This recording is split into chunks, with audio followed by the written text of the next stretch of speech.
Well, hello everybody. Well, hello everybody. Sorry, chop that. Um, I hope y'all are having a great start to your night. We have some serious situations going on across Mississippi right now. Three flash flood warnings right now. The Storm Prediction Center, or yeah, I think the Storm Prediction Center just put out a mesoscale discussion regarding severe thunderstorm watch number 26. They still believe a tornado is possible. Winds 55 to 70 miles an hour is possible, and then also hail up to 1.25 inches in diameter is also possible. So they're still believing that there is severe weather threats across southern Mississippi today, or tonight, I should say.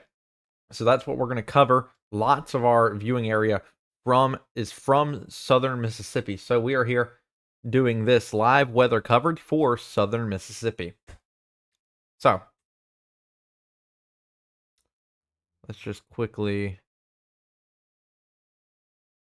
get this going. All right. So still a possibility for hail up to 1.25 inches in diameter, 70 mile or 60 mile an hour winds, and then still a possibility of a tornado across portions of southern Mississippi tonight. And especially as we're going to go into the nighttime hour, we're going to start seeing the lower level jet coming into play. And so, I mean, this is the Storm Prediction Center saying that they believe maybe a tornado is possible. Tornado up to 95 miles an hour. That would be an EF1 tornado across the state. So we're quickly going to go across talking about what's all going on across southern Mississippi. And I hope you're having a great night. Welcome to Magnolia State Weather. We're finally into the region that really Magnolia State Weather does good at, and that's southern Mississippi, because that's where everyone follows from. That's where I'm from. I'm from Jones County. Thank y'all for tuning in. Make sure to go ahead and like and share the live stream. It's the easiest way we're going to get better live weather coverage for southern Mississippi. So here we go. Welcome back to the live stream. I just got some food. I feel great. We're ready to go for the next several hours as this severe weather moves through. So currently, no severe thunderstorm warnings in the state of Mississippi. We have one severe thunderstorm warning in the country, and that is up in Tuscaloosa and Birmingham right now in Alabama. But right now, we have three flash flood warnings across the state of Mississippi. One of those is near the Jackson metro area. This includes Jackson, Edwards, Raymond, Clinton. We zoom in. This includes Madison, Ridgeland, Pearl, Richland. It's a flash flood warning.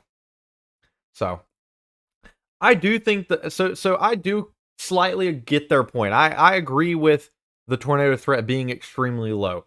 However, I've never counted it out. I still think that the tornado threat is there. I don't think it's zero. I think it would be I just you cannot sit here and tell me that the tornado threat is zero. I just don't believe it.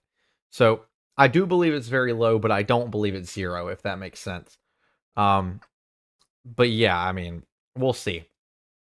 So flash flood warning up there near Jackson, issued for the next hour and a half. So this expires at 7:45. That's whenever we're expecting to see that go away. So I want to go into these flash flood warnings just real quick before we focus on South Mississippi real quick.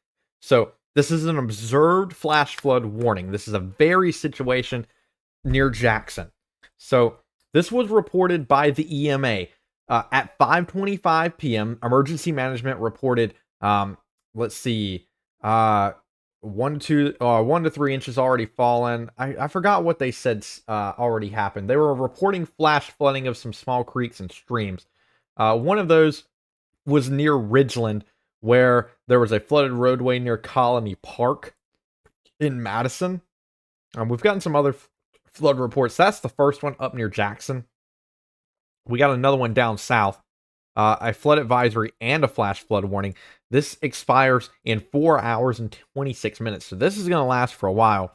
This includes East Valencia Parish, West Valencia Parish, Amite County, and Wilkinson County until 8:45. That's the flood advisory.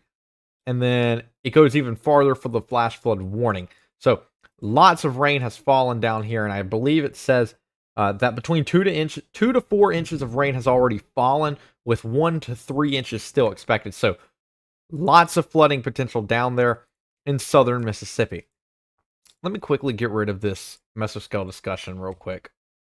so that I can think for 2 seconds.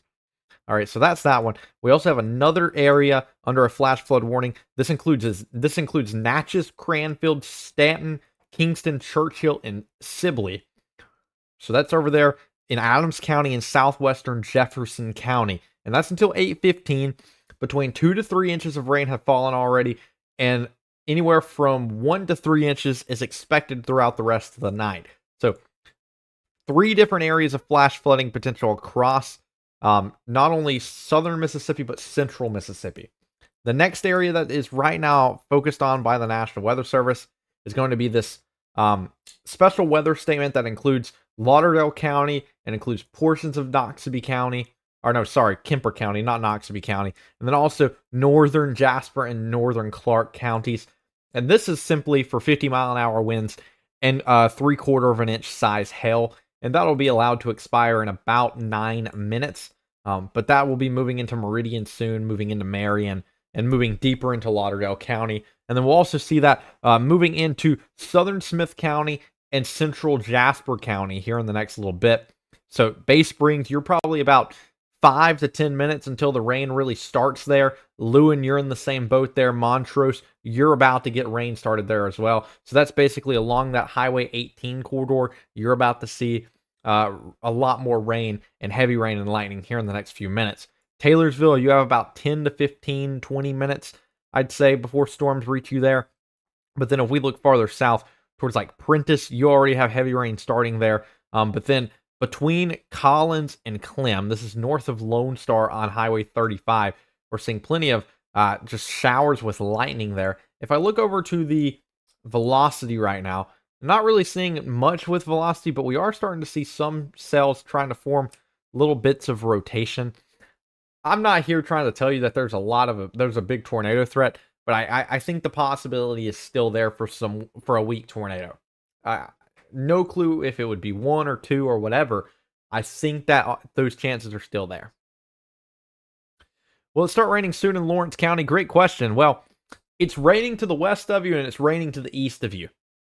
So that's what's funny. Monticello, no rain right now, but it should start raining probably in the next 30 minutes to an hour.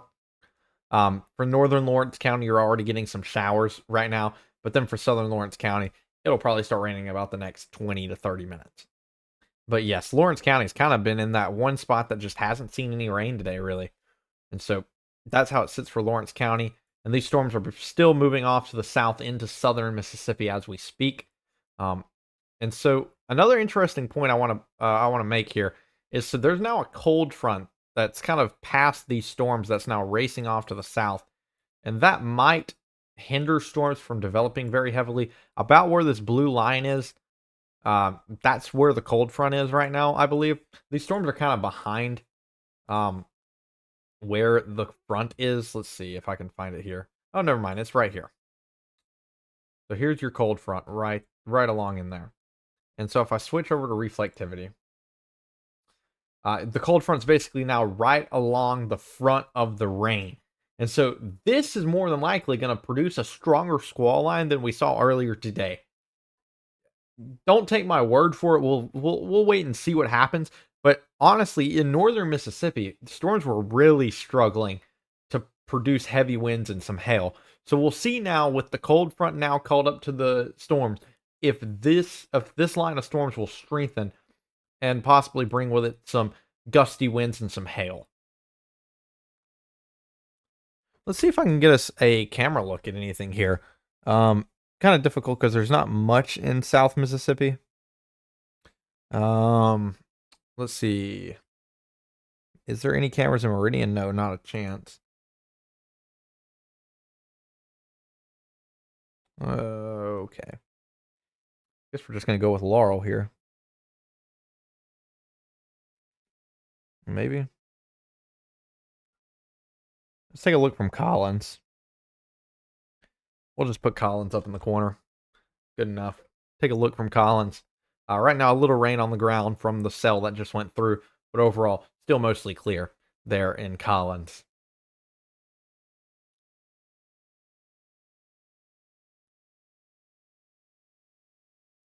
But I hope you all are having a good night.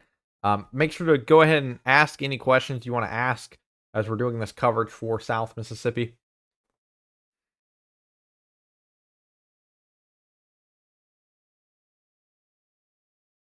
So this is the mesoscale discussion. Let's see what they're saying here. I want to actually pull this up for us to look at real quick. So mesoscale discussion. This was the mesoscale discussion that they just issued. I'll pull this up here. All right. Here's the mesoscale discussion they just issued. Let me move it over a little bit. All right. Zooming in for you guys. All right, here we go. So here's the mesoscale discussion.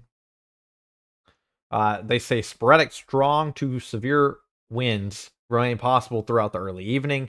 This is for southern Mississippi here. You can see it circled in blue here. This is for the southern portion of the severe thunderstorm watch. It says peak wind intensities anywhere from 55 to 70 miles an hour. Know that winds over 58 miles an hour are considered severe. And so definitely severe winds still possible. And then here's another thing I want to circle. They still have the chance there for a weak tornado. This would be less than or equal to 95 miles an hour. So they would expect any spin up to be very weak, maybe an EF1. So know that a weak tornado is still possible. The SPC is still thinking that that chance is there. We've only had one tornado warning today, and honestly, I don't even know if that tornado touched down. But the chances are still there. They're not zero, but they are very low. Next, the hail threat. We also have a threat of hail basically near a ping pong ball size right there in southern Mississippi. So hail anywhere up to 1.25 inches in diameter is what we're looking at. So we're not out of the woods when it comes to severe weather tonight just yet. I'll be here until probably, maybe 10 o'clock or so doing this weather coverage. So if you need to come on, just check and see how things are going, go out, whatever it's going to be. I think you'll be fine for the most part to go out tonight if you really want to. It's going to be rainy, not going to be the most pleasant driving, and you might get caught up in a severe thunderstorm. But I'm not going to say that this is anything you need to, cancel your night plans for. It's going to suck, don't get me wrong. But I don't think the risk is all too high. So if you want to go out tonight, I'd say go ahead and go out, but be safe. Know that wind gusts are possible, hail's possible, small chance at a spin up tornado. But don't, I wouldn't say cancel you completely cancel your plans for this. Maybe just reevaluate what you're going to do tonight. Anyways, this is what we have from the mesoscale discussion. I can go ahead and bring us back here. Curious to see what happens. This special weather statement expires in about 2 minutes. But anyways, let's take a look now. Let's start kind of planning out these storms across Mississippi. We actually have a new special weather statement here in southern Mississippi. This includes Liberty. So this is down there in Amite County. This expires in 47 minutes. This is for 40-mile-an-hour maximum winds and half-inch size hail. And this is radar indicated. So gusty winds could knock down tree limbs and blow around unsecured objects down there in Wilkinson County. If I play this forward, you can see this is moving off to the northeast. Let's see. This is moving at 20 miles an hour. These storms have been moving very slowly today. So moving up to the northeast at 20 miles an hour. This includes Liberty. Let's actually kind of plan that out to see what cities could potentially feel impacts on this in the next 30 minutes or so. So here we go. What's going on? There we go. Hebron, 15 minutes. Hustler, 18 minutes. Thompson, 20 minutes. Tangipahoa, 26 minutes. Auburn, 31 minutes. Arlington, 39 minutes. Johnson Station in 41 minutes. This is for that special weather statement. Definitely some hail up in there according to the radar. So just know a very heavy thunderstorm moving into your area in the next little bit. This is not a severe thunderstorm, but definitely a strong thunderstorm. So make sure you're prepared for that.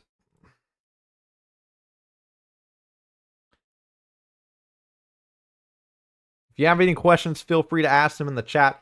I will answer any question. I don't think there can be any dumb questions. Only I ask dumb questions. and that's okay. So yeah, but this line's really strengthening, specifically near McGee and near Raleigh. Like, this line of storms really spanning from, I'd say, near Newton all the way down to Prentice. It really looks to be strengthening here soon. I don't know if they're going to put a special weather statement on this soon. Maybe we get a severe thunderstorm warning eventually. But I mean, we're still seeing Laurel 77 degrees. Pine Belt International Airport 76 degrees. So, I mean, you definitely have warmth still there to fuel some thunderstorms. Lots of lightning down in portions of Simpson County and then also portions of Covington and Jeff Davis County.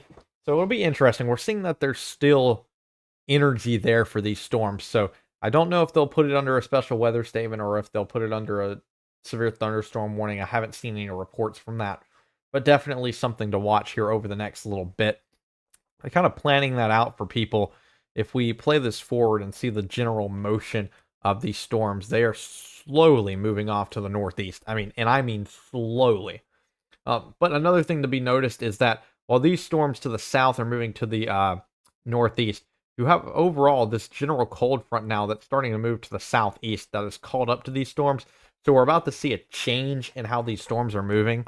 And so this storm, I'll circle it in blue. So this storm over in northern Jeff Davis County and northern Covington County is moving off to the northeast. However, I'll do this in pink. However, this line of storms spanning from McGee all the way into Jasper County is now moving to the southeast. So you're going to see these two clash, and we're going to start seeing some cells start changing directions more to the southeast. So just know that storms will quickly be changing directions in the next few minutes. Anyways, question about Macomb. All right, let's look at Macomb while we're at it. Oh boy, I'm tweaking out. Macomb's back here. So for Macomb, right now, you have flash flooding off to your west towards Liberty and Gloucester over there in Mike County. Overall, just light rain. Let me click over to the Baton Rouge radar. Light rain in Macomb. You have some stronger storms over to your west over Liberty right now. That's producing some fairly decent size hail, half-inch size hail. Don't think that'll make it to Macomb. It looks like that would go north of Macomb as of right now. But I would say Macomb, you could definitely see some decent size hail in the next little bit. No clue if this will make it to severe standards. But also another thing you need to be careful about is the flooding threat, because you also have a flash flood warning off to your west. But you're not done there in Macomb. You still have a lot more heavy rain off to your west and plenty of lightning with the storm that's over Liberty right now. So just know heavy rain's probably gonna reach you probably in the next 15 to 30, 45 minutes or so. But that's how it's sitting over there in Macomb.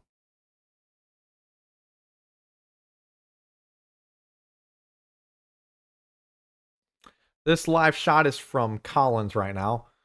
Collins basically right in the middle of some of these storms that are forming over to the west towards Prentice and to the south west towards Bassfield.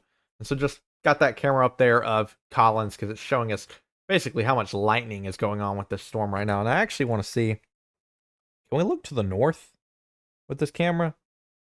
We can, but the view sucks. So it looks like we'll be looking south for now. You still see lightning on that camera though. You're welcome, Brandon.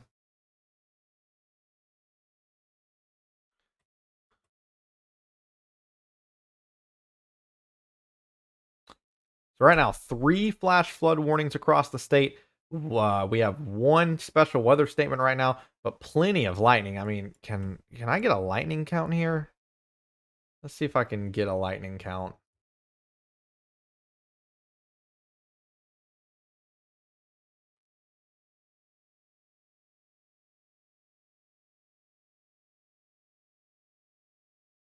No, I'm not getting a lightning count. Okay, anyways, I'd say almost 100 strikes in the last 30 minutes or so across the South Mississippi. So lots of lightning with this system still across this cold front. And really, the lightning has really uptrended here in the last few hours.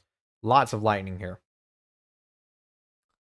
Smithdale, Mississippi, or Lincoln County, Franklin County line.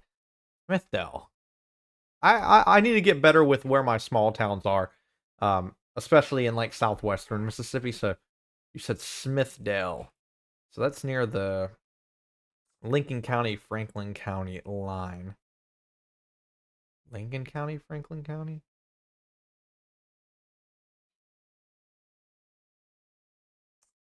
Found Shucktown. Hold on, guys. We're gonna play this game on if Ashton can find the community. I know where Smithdale is. I've been to Smithdale before.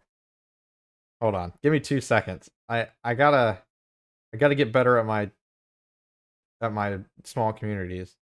Oh, this is south of 98. I think I intercepted a tornado near here once. Oh, it's in a Mike County. Okay. That makes sense. There it is. Found it. I was right at it. Yep. So Smithdale, you're near the Mount Olive that's over there in Mike County. Okay. Just off to your south, you have a special weather statement over Liberty there in Smithdale. So this is for 40-mile-an-hour winds and half-inch size hail. That's going to be actually moving up towards you here in the next little bit. I don't know if it'll make it to you before it gets pushed off to the east, but just know you have plenty of heavy rain and plenty of lightning moving up towards Smithdale, probably for the next several hours at this point. I'd be concerned about flooding in your area. If you're in a low-lying place, you might get placed under a flash flood warning soon. So I'd be really concerned about lightning. But if you're higher up, you should be fine. We're seeing lots of flooding issues down there in southwestern Mississippi.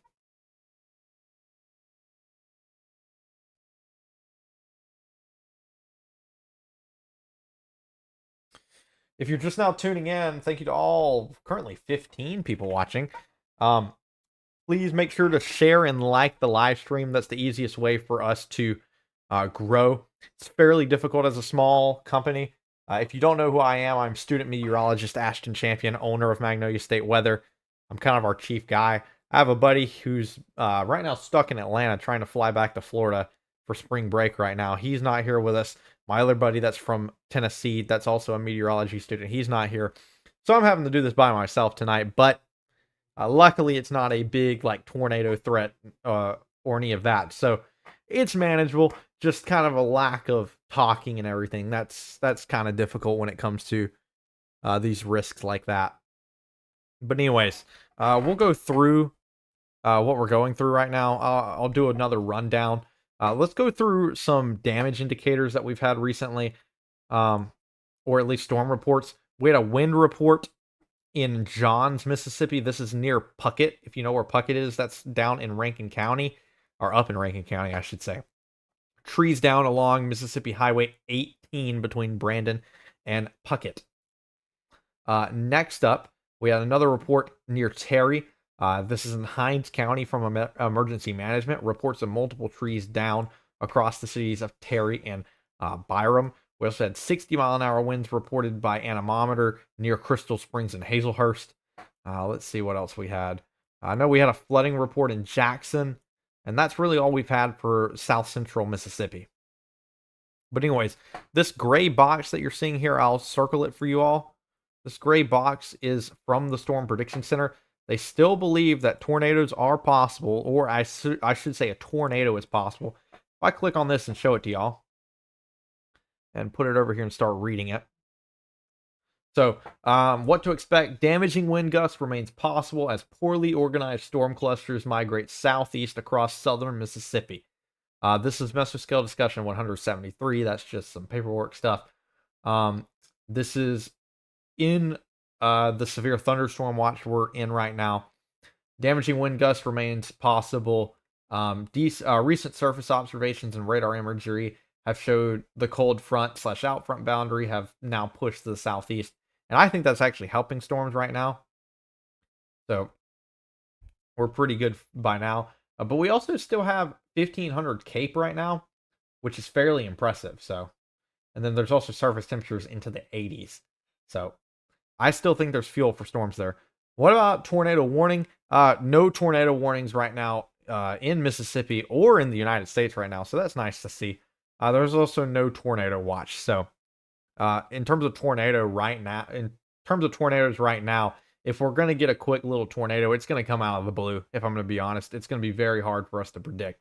But we'll be on it. Hopefully, I still think the odds of seeing a tornado tonight are very low, but not zero. What time for Macomb? If you're in Macomb, I mean, you're gonna have heavy showers and lightning moving in about. I mean, if it's not moving in right now, it's gonna move in about the next 10 to 15 minutes.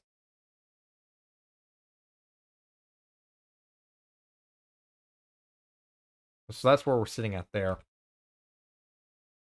Image above is from Collins. We're staying on this camera in Collins because we have some fairly decent cells that are starting to move into the Collins area there where 84 and 49 crossover in Covington County. And so that's why we're just kind of staying with that camera in Collins right above me. If anyone has any reports, make sure to send it into the Magnolia State Weather Community group on Facebook. If you haven't joined that, look it up. It's a great place to join. That's where we will start sending personal storm reports that we can bring up on the live stream if you get any damage. And so that's the easiest way for us to get reports.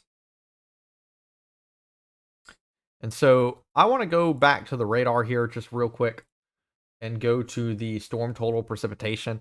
And so here's what's concerning is you see these reds in southern Mississippi that are in these flood watch areas. And so we're seeing areas, I mean, radar indicated up to 4.5 inches of rain in southwestern Mississippi. And that's for portions of Amite County and Wilkinson counties near Centerville and Gloucester, and also near Natchez, spanning towards Delorso and Natchez on the Highway 84 and Highway 61 corridors. So really lots of rain has fallen over Mississippi, but here's one good thing I do want to point out. I have to pull this up real quick. So I need to pull this up just real quick. There we go. Sorry. Oh, wow. So we're talking about all this rain here. Sorry, I don't have someone to pull it up for me. We're talking about all this rain right now, and while flash flooding is a major concern, and I agree, flash flooding is not good. You don't want to see flash flooding because that's what takes lives. Here's what we got to look at as well is the drought monitor. So we've actually still been in a drought across most of Mississippi, specifically in southwestern Mississippi. You see this? We've been in an extreme drought in southwestern Mississippi, and luckily, that is where we're seeing the flash flooding. I say luckily, it's still bad that we're seeing flash flooding, but it's good that we're seeing a lot of rain down there because that should help us with this extreme drought we have down there in southwestern Mississippi. And so that's at least a positive to take from all the rain that's fallen there in southwestern Mississippi, as well as portions of northwestern Mississippi near the Delta. So hopefully this will help us with our drought that we've been in across Mississippi. So question now about Smithdale. Will it get bad near Smithdale? I mean, you're probably experiencing heavy rain and a good bit of lightning as of right now. I'll say I mean, I don't think you're going to get placed under a severe thunderstorm warning for the rest of the night, but that doesn't mean you won't see hail and some gusty winds. Let's remember, severe standards are basically 60-mile-an-hour winds, so even 55-mile-an-hour wind gusts are not classified as severe. So, I mean, over there in Smithdale, you could see winds up to 50 miles an hour, definitely some broken tree limbs possible. But I really think that flooding and lightning are your main concerns over the next, I'd say 2 hours.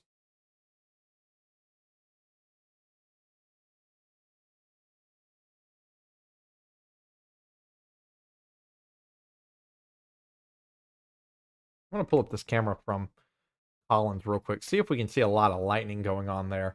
This is looking off to the south, so we might not actually see a good bit of lightning with this one. I'll have to wait and see. Looks like we might be looking the wrong way here. Let's flip over the camera here. This is not a great view.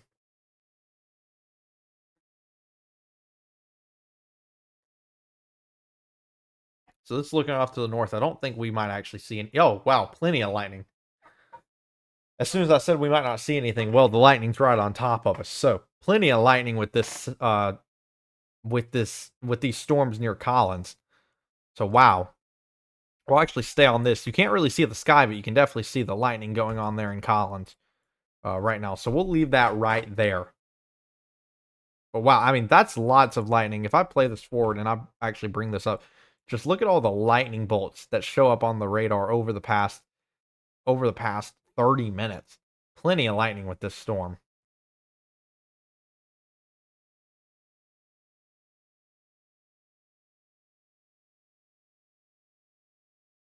So this is beginning to move into the Taylorsville region. Going to begin the move into Bay Springs. This has moved into Lewin now. This has gone over the Highway 18 corridor there in Jasper County. Moving off to the southeast, this will move into Stonewall here very soon. And we'll begin crossing primarily over Interstate 59 in South Mississippi here very soon. This is about to reach Collins, about to cross over Collins, and then about to cross over Prentice as well. It gets a little more sloppy the farther south you go, like towards Liberty, towards Gloucester, and towards Centerville. But overall, I mean, you still have plenty of plenty of electric storms tonight. That might not get to severe standards for the rest of the night, but still plenty of lightning with this. And so we're not having the severe thunderstorms or the tornadoes right now, but we're having the flooding, we're having the lightning. So if you're going to go out tonight, I'm still saying don't cancel your plans. It's going to get a little rough out there if you haven't gone through this line yet. Just know that. Maybe you can get somewhere before it gets there and you can ride it out in a restaurant or something. I'm saying don't cancel your plans tonight, but just know it's going to be a fairly wet one out there, and it's not going to be pleasant to drive through. So I'm not here saying to cancel your plans. Just take that as you will. But just know it's not going to be a great night in general.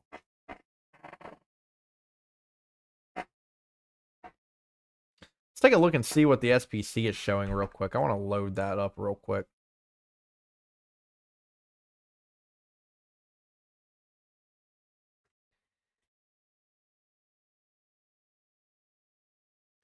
Let's see what the SPC is saying. The SPC now has the slight risk for severe weather gone. The tornado risk is gone. And the hail risk is gone. I'm going to pull that over here. This can show us basically all this in one go. So, yeah, here we go. So, here's the overall severe weather risk, showing that marginal risk across southern Mississippi. So, that's a level 1 out of 5 that the Storm Prediction Center has us in right now. You can obviously see no tornado risk issued by the Storm Prediction Center, but it still has a severe wind risk and a severe hail risk across southern Mississippi tonight. So, that marginal risk is driven by severe winds and severe hail. So, no tornado risk issued by the Storm Prediction Center. But, I mean, I still think there is a chance at a brief spin up. I'm not saying that chance is likely. So just take it as if the risk is too low for the Storm Prediction Center to say anything, but the risk is also not zero. So.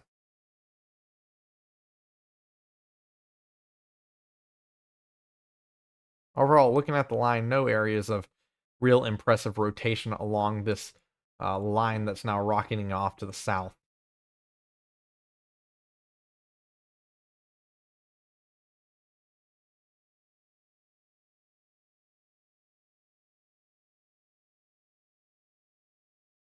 I hope y'all's night is going well.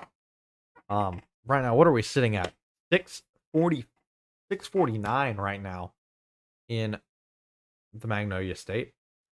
I've been trying to change some things for you all in terms of making the live streams a little easier to see.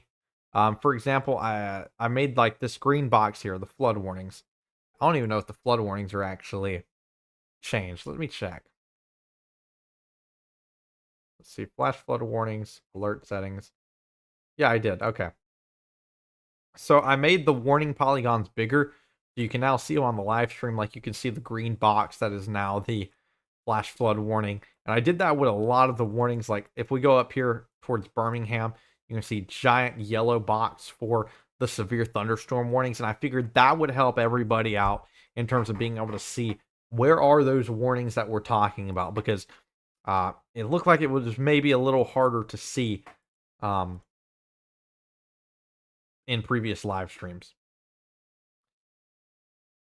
Yeah, a lot of people are scared of weather, and honestly, I like severe weather doesn't really scare me. Lightning is something I don't like lightning. So I get that. And these are very, very electric storms. So I don't blame you. Lightning is I don't like messing around with lightning, if I'm gonna be honest. I can deal with tornadoes and everything else, but lightning, I just can't do lightning. I just don't like just not knowing if lightning is gonna strike me down or not.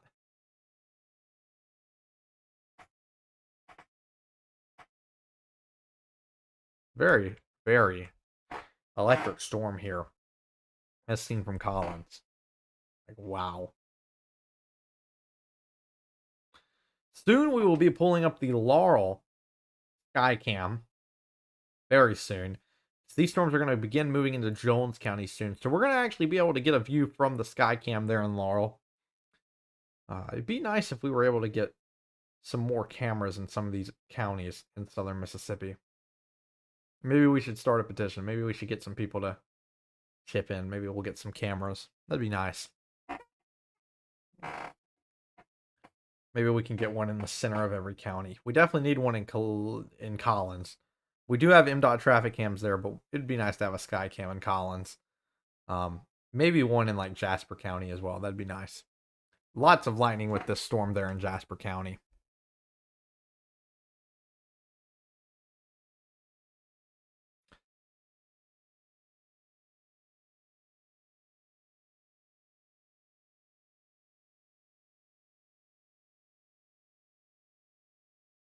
Let's take a look at this from satellite view. Curious as to what satellite looks like. In terms of, oh my, can I stop doing that? Sorry that I keep bringing up a pop-up onto the stream. I just keep deleting the tab I need. Oh wow, this is honestly one of the most interesting loops I've ever seen. I've never seen the lightning, at least in a while. I haven't seen the lightning satellite this high up in a while. I'll pull this up right here. So this is satellite showing the lightning flash extent, which basically groups together lightning and shows, hey, there's a lot of lightning in this area. And wow, we just have so much lightning over the Magnolia State tonight. And that even goes all the way into Louisiana and Texas right now. But definitely lots of lightning with these storms this afternoon and tonight.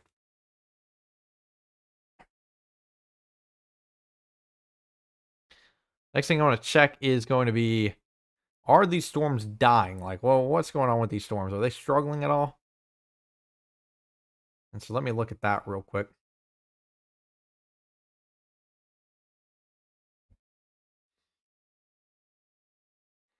Yeah, that one won't work. Let's go with, cloud tops easily. So next thing we're going to look at is going to be cloud tops.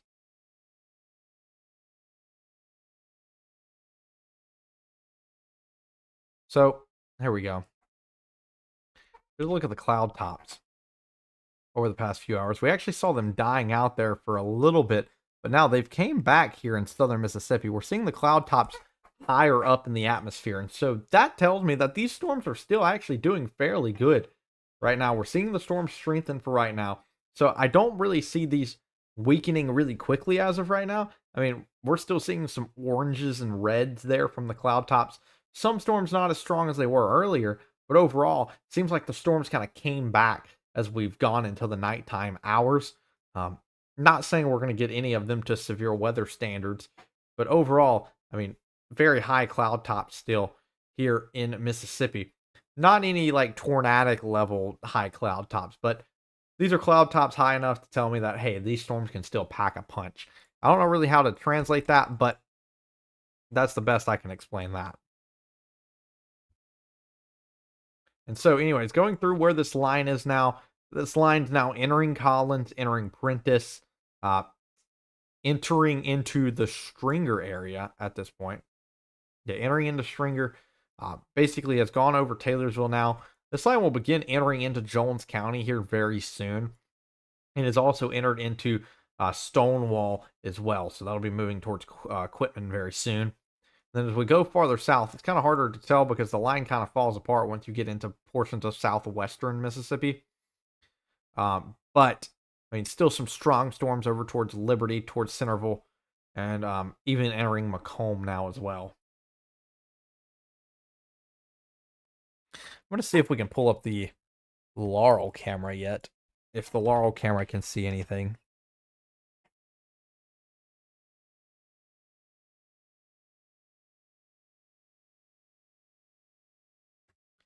So here's the view from the Laurel sky cam.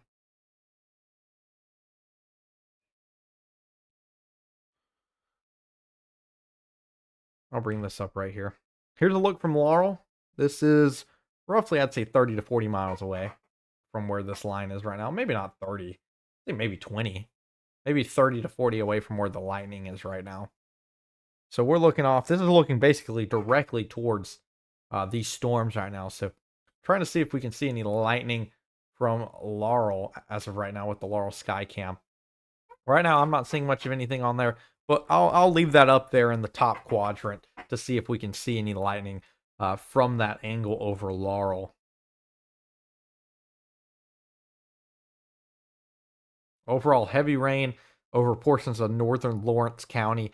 Heavy rain over Lincoln County right now. And definitely lots of heavy rain and lightning, and definitely some flooding down in Amite County right now.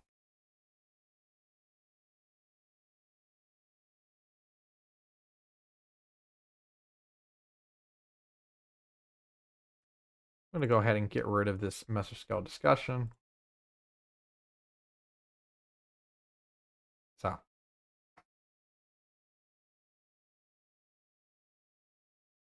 still seeing lightning now with the Laurel Skycam.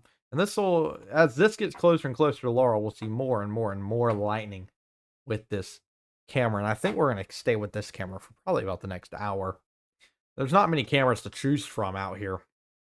So we have to kind of choose our cameras wisely. And so we're going to go with this Laurel camera for the next little while.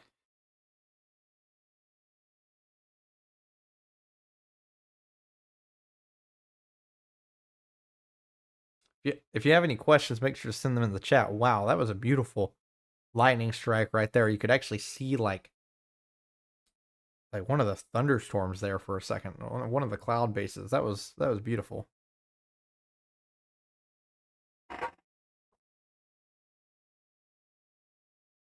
Seeing plenty of small showers now pop up across southern Mississippi. Like you have some heavy showers over Amite City, some entering into Mississippi towards Bogalusa, but also for our coastal counties towards Wiggins, Picayune, Poplarville. Also seeing more storms form as well. And one of them has some lightning just to the north of Wiggins. So the storm moving up towards New Augusta and Perry County is now becoming electric, I'll say. I think I'll use that word, electric.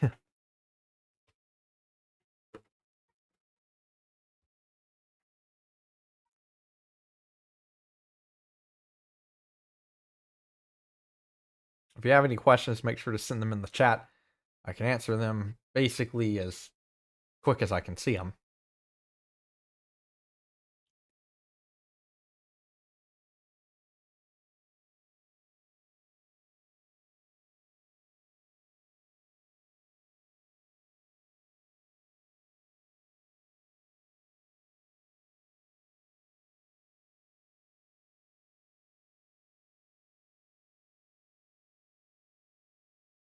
Over in Alabama, wow. In Alabama, the National Weather Service of Birmingham has issued basically a like this is like 8 different special weather statements across the front here in Alabama. So definitely something very interesting how they're doing it over there in Birmingham. Next question is, do you think they will take away the severe thunderstorm watch sooner, or will they extend it? Um, what I think does that expire at 9? I think they might as soon as these storms move out, because I think these storms will move out of the severe thunderstorm watch area right before 9. Maybe they'll cut off some back counties, but I don't see them extending it. Not right now. Unless we start really seeing these storms becoming severe. Because as of right now, I mean, these storms are very electric right now, but they're not severe. Um, Lightning doesn't dictate how. Lightning is not an indicator of a severe thunderstorm. So, I mean, considering the fact we have no severe thunderstorm warnings right now, I don't see them extending the severe thunderstorm watch. I think it expires at 9. Let me double check that. Let's see, SPC.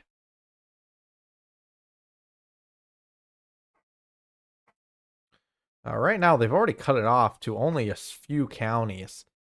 Like, I think there's only like 10 counties left in the severe thunderstorm watch, and that expires at. Oh, wow. That was beautiful. Lots of lightning there. Yeah, that expires at 9. And I think there's only roughly 10 counties left. Let me pull that up. I realized you couldn't even see the sky cam here. So let me pull that up real quick. Let you see the lightning show that's going on there.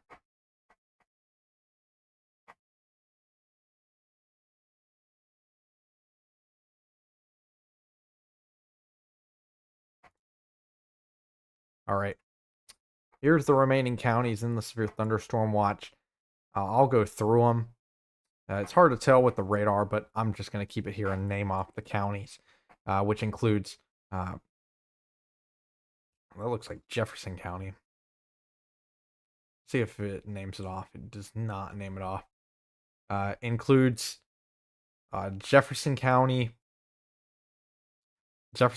Adams County, Franklin County, Copiah County, Lincoln County, Lawrence County, not Rankin County, Simpson County, Jeff Davis County, Covington County, Smith County, Jones County, Jasper County, Clark County, and Lauderdale County. And really, I mean, this line's already moved through half of those counties, so I think they'll probably cut off those counties and then allow it to expire maybe before 9 o'clock, or they'll just cancel it before 9. I don't see them extending it now that I'm looking at it. I mean, I didn't expect them to extend it either way, but storms are moving faster than we expected, which I like because I really don't want to be up all night. That would suck, especially for something that's not producing any severe thunderstorm warnings. So that's nice. But from this sky cam in Laurel, we're seeing lots of lightning moving into the Jones County area now. This is lightning starting to move into western Jones County. But overall, I mean, still no severe thunderstorms, just thunderstorms that have heavy rain with them right now. And I'd say potentially a flash flooding risk, really. Remember, if you're watching, if you would, please make sure to like and share the stream. The only reason I ask that is because we're a small, kind of up-and-coming company ran by meteorology students. Very difficult to grow in this day and age, and the best way for us to even have a chance is just for more people to see how we do stuff. Because I feel like our production level is not terrible. We got a lot of new stuff coming in too, but it's just simply getting eyes on us. So I just asked for that help there.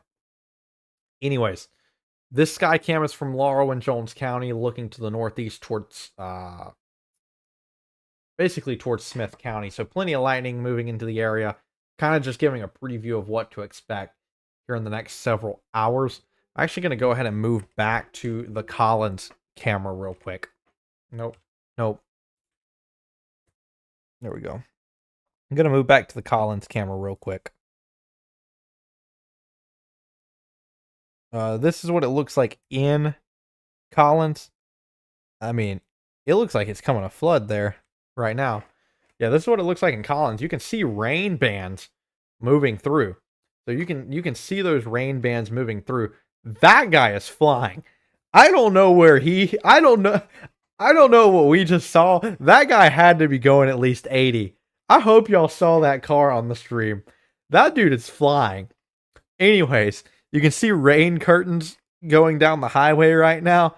Don't be like that guy that was just going 90 on the highway. But yeah, I mean, we're seeing heavy rain moving through Collins, some gusty winds, but overall, still not a severe thunderstorm.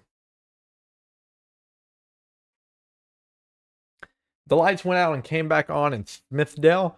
I can believe that. Lots of heavy rain, lots of lightning. I mean, potentially someone maybe hits a pole, maybe a tree takes out some power lines. I definitely believe that. Let's actually take a look at the power outages now across the area. I'm gonna pull those up real quick.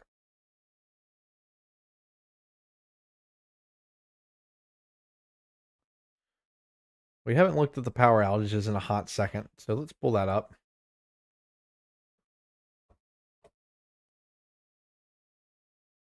So here's where we're looking in terms of the power outages. Right now, 21,401 customers out across Mississippi. 6,000 of those from Hinds County, about 3,000 from Rankin County, 2,200 from Madison County, 1,500 from Scott County, 700 from Mike County, 700 from Lauderdale County, 600 from Wilkinson, and 600 from Adams County, roughly. Right now, almost 10% of Wilkinson County out. 700 customers out in Mike County, roughly 5.5% of the county. Jefferson County, 16% of customers out, 564 outages there in Jefferson County. Sharkey County has 16 customers out right now, or 16% of customers out right now, 281 outages. Looking towards the capital region, Hinds County with a lot of outages, 6,222, like I mentioned. Madison County, over 2,000. Rankin County, almost 3,000. But then Scott County, right at 1,500 customers out, roughly 10% of the county. So not seeing widespread power outages, but we're definitely seeing some meaningful power outages. I'd say we were up to 24,000 power outages earlier. So the EMAs have been really good at getting the power back across portions of Mississippi. So here's still a look from Collins. This is basically showing you kind of the conditions to expect if you go out in this rain tonight. Like I said, I've still said don't cancel your plans, but if you're scared of driving in the rain and you don't want to get soaked, maybe I'd reconsider. Maybe just order some DoorDash or something. But if you have really exquisite plans out there tonight, I mean, go ahead and go to them. You might get a little wet. Get the umbrella out. You should be fine. Don't stick it out there like a lightning rod. That wouldn't be good.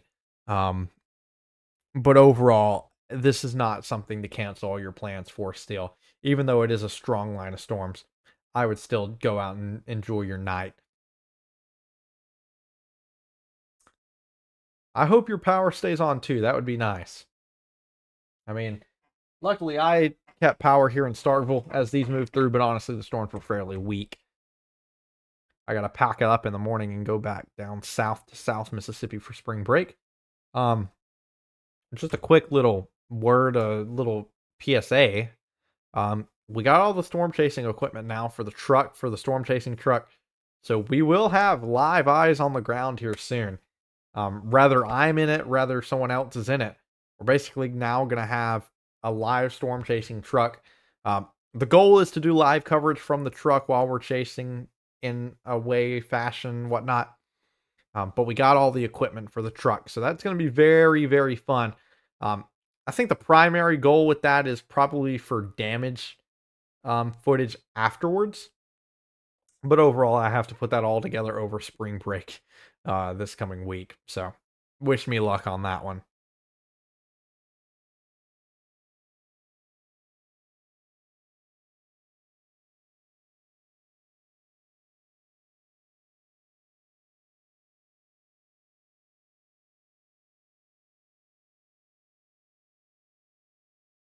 I'll pull back up this camera from Collins. The rain curtains have really died out for a second. But overall, still lots of rain there on the ground there in Collins. I'm going to bring back the radar here. I'm going to switch the camera here. I'm actually going to go back to the Laurel camera. Great view here from Laurel. Is this playing? Oh, yeah, it is. You can definitely see lightning out there. Laurel just looks dead out there tonight. Yeah, lots of lightning. You can see high lightning up there in the clouds. I'm going to talk to Hudson. I'm going to see if we can get some background music going for whenever we're not, like, deep in tornado coverage. Maybe get a little background tunes going. Just to have a little noise in the background going on. That would be kind of nice. Maybe not. It depends. Maybe we just need more going on. More information being given. Some things that are getting added soon. We're gonna have something in like the, let's see if I can point here. Something way over there on the live stream, all the way in the bottom right corner. That's gonna basically be going through cities and current conditions and whatnot. That'll be cool. Also planning on having a storm report feed that's gonna rotate through. That's basically going to tell you basically what's going on across Mississippi in terms of storm reports. So lots of things we want to introduce to the live streams here before too long. But anyways, if you're just now tuning in, strong line of thunderstorms moving through southern Mississippi right now, spanning from Livingston, Alabama, all the way through Brookhaven and through Amite County, Mississippi, all the way basically down into Louisiana. None of these are thunderstorms, though. None of them are to thunderstorm standards, but lots of lightning with these storms. So these are very electric thunderstorms here moving through South Mississippi.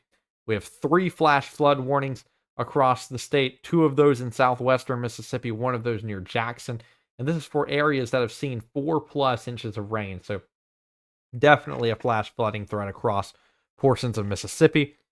For the severe thunderstorm watch, really that's going to be allowed to be cut off for the most part. Really only about, I'd say 5-6 counties left that really have any threat at severe weather that are at least in the watch counties. I do think that these storms have been strengthening here over the last little bit, but overall, I don't know if they'll make it to severe standards.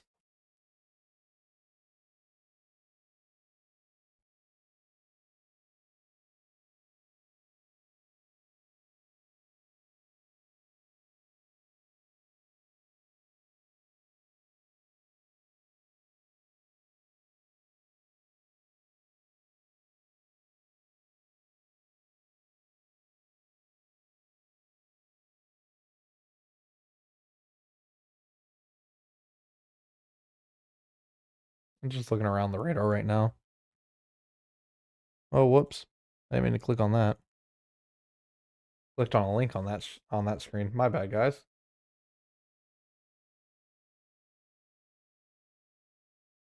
Just looking at the radar right now, trying to see if I can find anything. Overall, some areas of rotation in there, but honestly, nothing meaningful. I mean, it's just normal stuff you get in a line like this. So anyways, how's y'all's night going?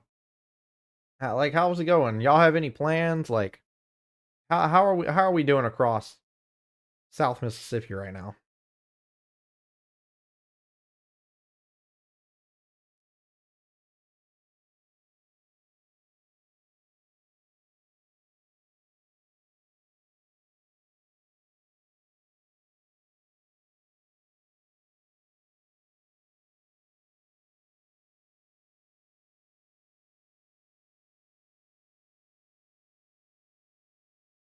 Right now, 2 severe thunderstorm warnings across the United States right now, and none of those are even in South Mississippi or in the South in general. Where are these?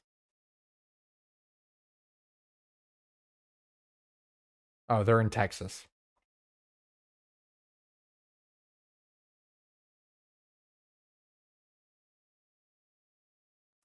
Sounds like rain's coming in Lawrence County. Yeah, I would say so. It looks like heavy rain has really moved into Lawrence County now, especially if you're near Monticello.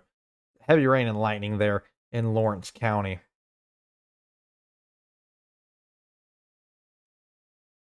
Worried about this weather? Honestly, I don't think there's a whole lot to worry about, but if you're worried about lightning, I 100% get it. I don't like lightning, but I can almost assure you here, unless you're in a low-lying area and flooding's an issue, luckily you'll more than likely be okay tonight. Um, but overall, I mean, you have lightning to worry about as well, so I completely understand that.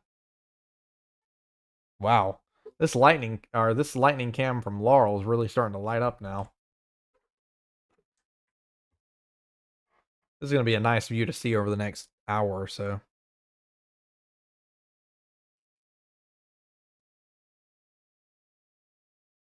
Apparently, the cameras they put up here on these things are like 200 bucks. We gotta get some donations going. We need some Magnolia State weather cams that we can rotate around. That'd be cool. We're focusing on South Mississippi to start with anyway. That's where all of our viewer base is. We got to get some of these in some of these small towns.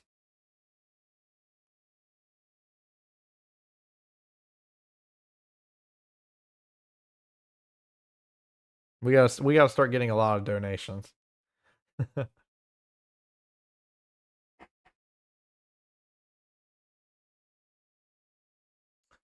But yeah, I mean, I know there's one group that has a lot of cameras across northern Mississippi right now. I think it can be done in southern Mississippi. All you got to do is make the right connections, and you can start getting some of these sky cams in these small towns. And really, you don't need a camera in every small town. Really, you just need one in every county because you can roughly see across the county with one of those things. But honestly, I'm kind of biased. I mean, if we're gonna get a sky cam, I want the first sky cam to be in not in Laurel, in Sandersville. I mean, where it all started, right? Put it up on the water tower.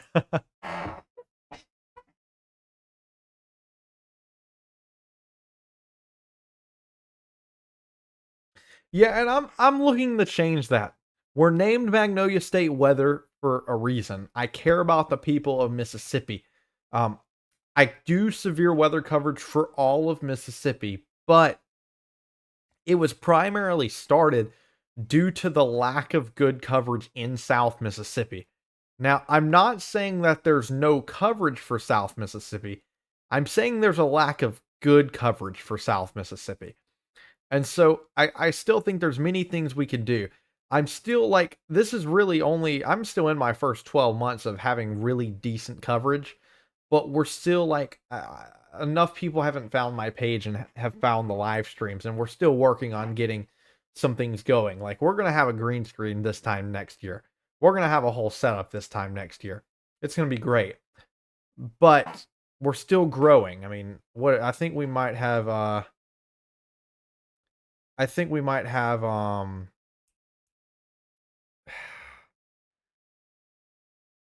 what was I about to say? I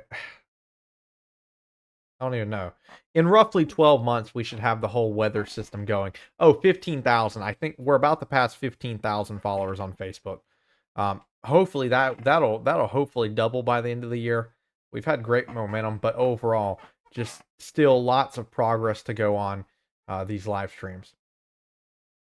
I try not to argue with other news stations, but also a few weeks ago, whenever we had those quick spin up tornadoes in southwestern Mississippi, there was one that the meteorologist at WLBT was saying that there was a debris ball, and it just was blatantly not true. It was just radar static and the correlation coefficient, and it's just stuff like that. Like, I I want to be accurate and I want people to have good data, but just blatantly not knowing the difference between a debris ball and between radar static.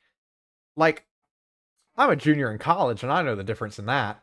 Um, I don't know if experience really means all that much in the meteorology field in some aspects.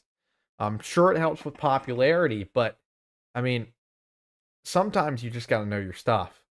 So, especially with severe weather coverage, that's why, like, I specialize in radar. In severe weather events in terms of Mississippi. I'm not good with some other aspects, but like debris balls are fairly obvious to me, and there's obvious differences between a debris ball and static on the radar.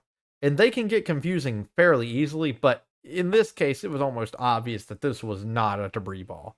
And that just made me mad because, like, of all the things that happened that night, this was this was Valentine's night. This was the Valentine's night tornadoes we had. Uh I mean, there was obvious times. I mean, you could tell whenever a tornado touched down, but it was like the one time that it wasn't a tornado on the ground that he said that it was a debris ball, and I was just like, that's just ridiculous. Um, anyways, enough of me going on my soapbox. I hope y'all enjoyed that one. Um, but yeah, luckily, um, I should hopefully. I mean, yeah, no. This time next year, I'm planning on having a green screen set up for our live streams. It looks like we won't have that for this year. It looks like we're stuck with the studio type live streams for now. But we're also getting the live. We're also getting the storm chasing truck. That storm chasing truck's gonna be great to have for whatever it may be. Whether it's for chasing in the field or for um, basically debris footage or whatever it would be after the storms pass. Because that's one thing I also care about is not only do all these storms need to be documented live, they need to be documented afterwards. And so like going out and getting debris footage and showing that and documenting that is important to me. And it's just I care about Mississippi enough to the fact where I mean I want a private weather company in Mississippi. And it's like a private weather coverage company. I know Matt does that in northern Mississippi. I've talked to him, but definitely at least focusing on south central Mississippi is what I want to do. But anyways, enough of my soapbox now. Plenty of storms still moving south here in Mississippi. They've moved into Prentiss, still moving into portions of Collins right now, and then also moving into northern Jones County right now, and also towards Heidelberg and Quitman. So these will continue to move off to the south. Plenty of heavy rain with these and plenty of lightning, but overall none of these to severe weather standards. Let's go back to this Laurel camera.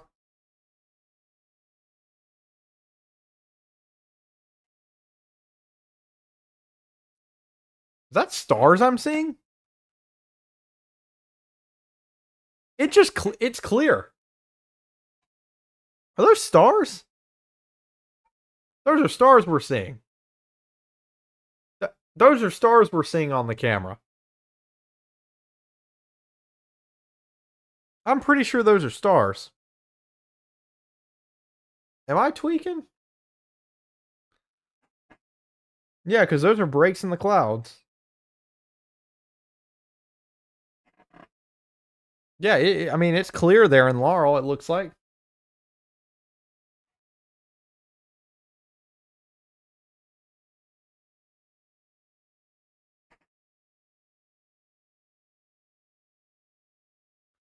Um, yeah, I gotta keep looking at this camera real quick.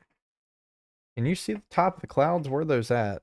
It looks like stars on the camera at least. Maybe it's reflective.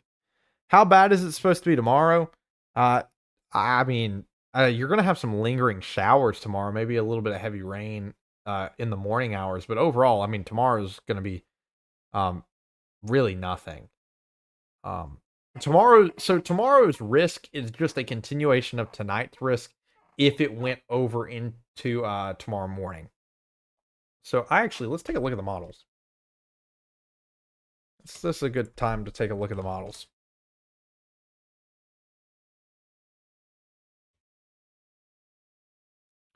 Um, I guess right now is another opportunity to plug myself. Um, if you would, please make sure to like and share the live stream or just tell other people about us. Because just getting more followers and more eyes on us is going to be the easiest way for us to grow if you like our coverage. And it's also the easiest way for us to hopefully eventually get sponsors and grow even better, because that's kind of the goal. I mean, I'm here paying for all of our equipment myself, and hopefully at some point soon we really get some more sponsors, and can hopefully become self-sufficient at some point. Not in terms of me getting paid by any means, but in terms of the actual meteorology stuff paying for itself. But anyways, this is starting at 7 p.m., so 30 minutes ago with the model, and it shows rain kind of lingering on throughout midnight, but then by 6 a.m., most of that's out of here. Maybe some stratiform lingering rain across southern Mississippi. And then as we go through tomorrow, and tomorrow's going to be mostly clear. Maybe some lingering showers throughout the day tomorrow, but I mean, for the most part, it's going to be clear tomorrow compared to today. So that's where we're sitting at there. And so tomorrow, don't worry about tomorrow. Um, Tomorrow's risk, if it says general thunderstorms or a marginal risk, I don't know which one it says. It's just a continuation of this risk tonight. So don't be worried about tomorrow. Tomorrow is going to be basically clear.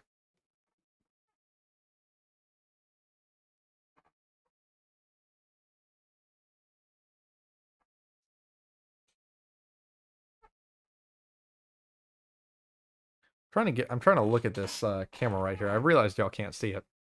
Let me move back over to that real quick.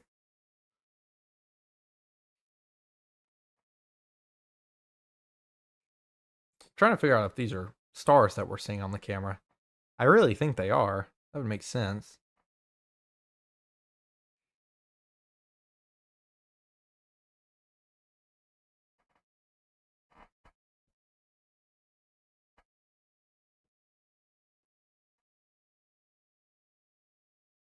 One thing we are trying to work on actually is me and Jake are working on, hopefully when we get a sponsor or two that's paying a little bit a month, we can actually invest into a server. And so when we invest into a server, that would easily make us able to grab graphics that we have and do shows easier and everything. So like the Magnolia State Weather Live at 9 is hopefully coming back soon after we build a system right now. Um, to basically make it easy for us to grab our graphics that we've built. Um, but also we're hoping to maybe have like a Roku app at some point, like a Roku slash Fire Stick TV app, so that if you have a smart TV, you can just click on that and it would have maybe a 24/7 stream going if we're not live. But if we are live, it would pop up with us on the screen. So just quick little things that we're adding little by little to hopefully become a full-fledged, possibly weather company in South Mississippi, a reliable one at that. Um, One of our plans would definitely be a website as soon as we get the funding to run a server. So yeah, I mean it's going to be a while till we would be able to get an app. Just because an app's fairly expensive, but a website is totally doable because websites are actually fairly cheap. It's all just going to come down to how fast we grow and what sponsorships we can get. Summer in the heat lining. Oh boy, you just made a lot of meteorologists' ears perk up by saying heat lightning. I get what you mean though. Heat lightning doesn't actually exist, but I mean, in terms of what it is, it does. It's just storms in the distance, and we call it heat lightning because it's hot. And normally it's summer thunderstorms that form because it's hot.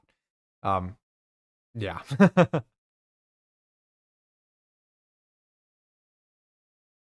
Yeah, I actually do believe those are stars on the camera.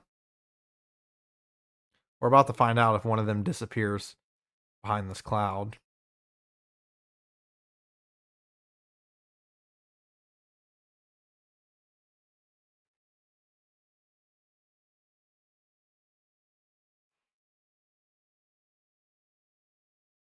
I'm not seeing it disappear behind the cloud.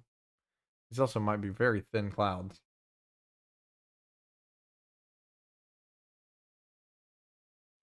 They look like fairly thin clouds.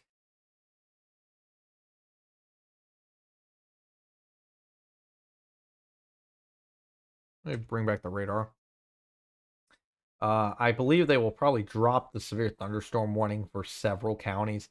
Really, I think the only counties that need it for the rest of the evening are probably Lawrence, Jeff Davis, Covington, Jones, and maybe, yeah, that's basically it.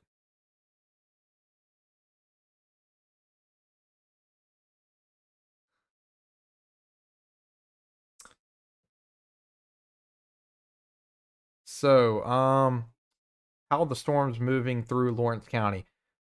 You still have some heavy storms and lightning moving through Lawrence County right now. You're probably, I'd say, another 45 minutes away from stratiform rain, which is which is that lingering rain you have for a while. Just kind of rain that lasts for a few hours after the storms. So I'd say you probably have roughly 30 minutes to an hour left of lightning and heavy rain, and then you'll go into that just lingering rain effect.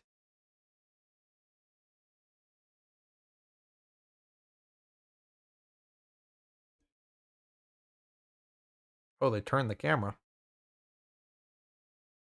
Those must be stars. Must be a very low cloud deck then that these storms are moving in. Because I mean, Laurel is only, I mean, what is this, 10 miles away? Storm's starting to move into So now. Storm's really moving into Collins now. Storm's reaching Bassfield, reaching Magnolia. Lots of lightning in Macomb. Wow, there's lots of lightning in Macomb. Or entering Macomb. That's a lot of lightning strikes. Yeah, hold on. I want to see if we have a camera down there. That's so much lightning over near Macomb. And I know we have a camera down there. Oh boy.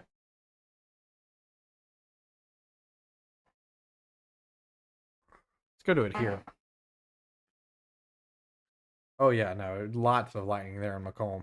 I mean, oh wow, we're already to 4 lightning strikes, and we just 5 lightning strikes. Hold on, let's keep going. Let's make it 6-6. There we go. 7. There we go. 6-7. Let's go to 8. 8. There's 8. 9. How quick do we get the 9? 9. Okay, let's go to 10. 10. Yeah. Okay. Very electric storm there in Macomb. I think we've made our point there in Macomb. That's a lot of lightning down there in Pike County. Wow, that's a lot of lightning. I mean, we're gonna stay on that one. You can't see it all that good, but there's so much lightning with that storm there in Macomb. Let's see if we can get another angle of this.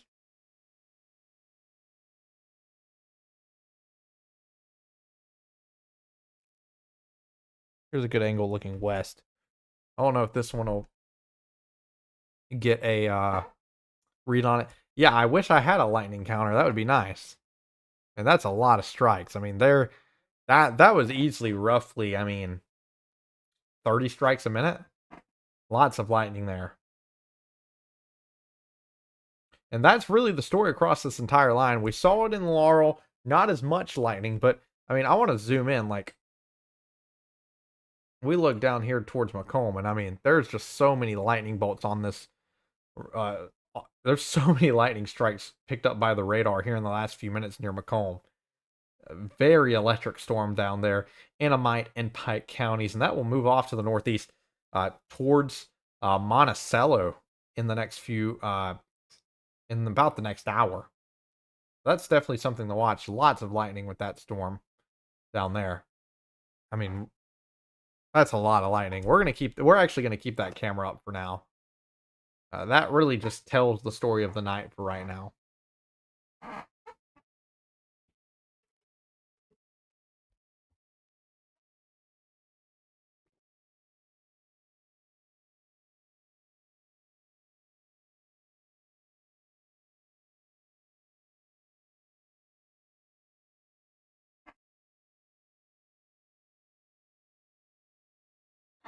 All right, let's move back over to Laurel just real quick.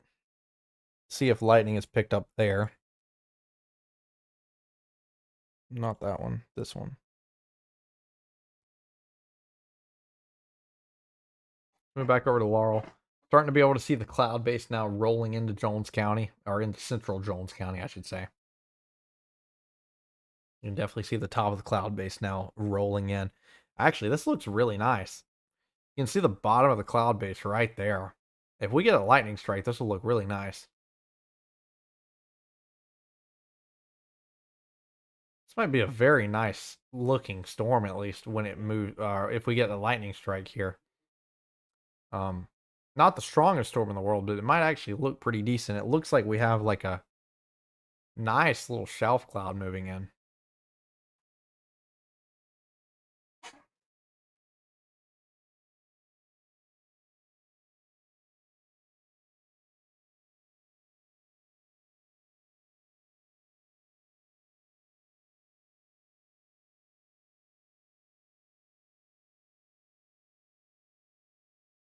I can see the top here now. Here. Oh, yep, there's the top of it.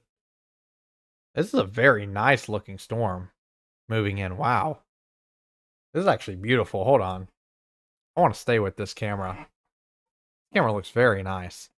I mean, this line moving in at least looks beautiful. I'll give it that. Lots of lightning, but at least it looks pretty.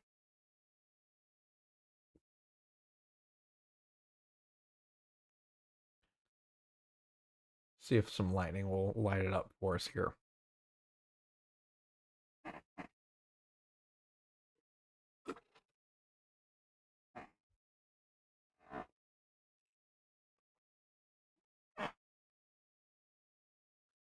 It does seem like it does seem like we will have some more severe weather over spring break. So I am taking a setup to live stream down in South Mississippi. Using my laptop and one other monitor and some other things. Won't be as good of a setup as I have here, but I'll make do with what I have. Not a lot of lightning seen from this Laurel camera anymore. But I mean, you can still see the clouds coming in. You can see the bottom of this shelf cloud right here, top of it up here. You can see it all right there spanning across the sky. Here in Laurel. Oh, hold on, I'm on the wrong screen. Bottom of the shelf cloud right here, top of the shelf clouds up here.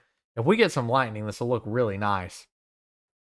The question is on if we're going to get a few more lightning strikes or not.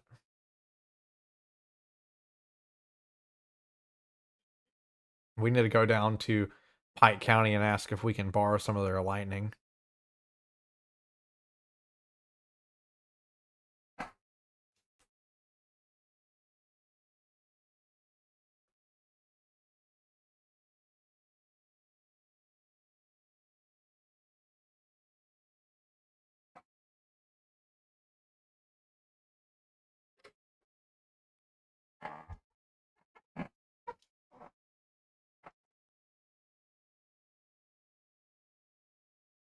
I really don't want to have to cut off this camera. I'm actually really enjoying looking at this. But I want a lightning strike. I want to be able to see the thing.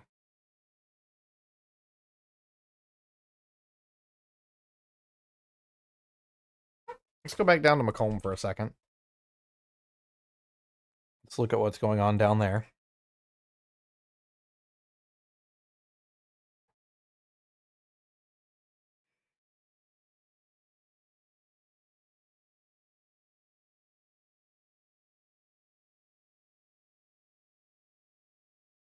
Okay, so this is in Macomb.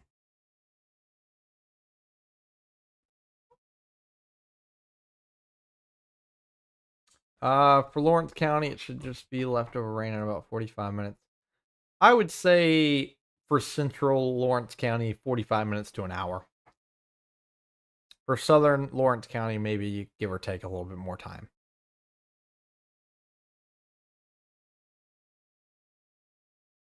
I could be off on those numbers by about 15 to 30 minutes. So just, I'd say really all clear at the most, probably in an hour and a half.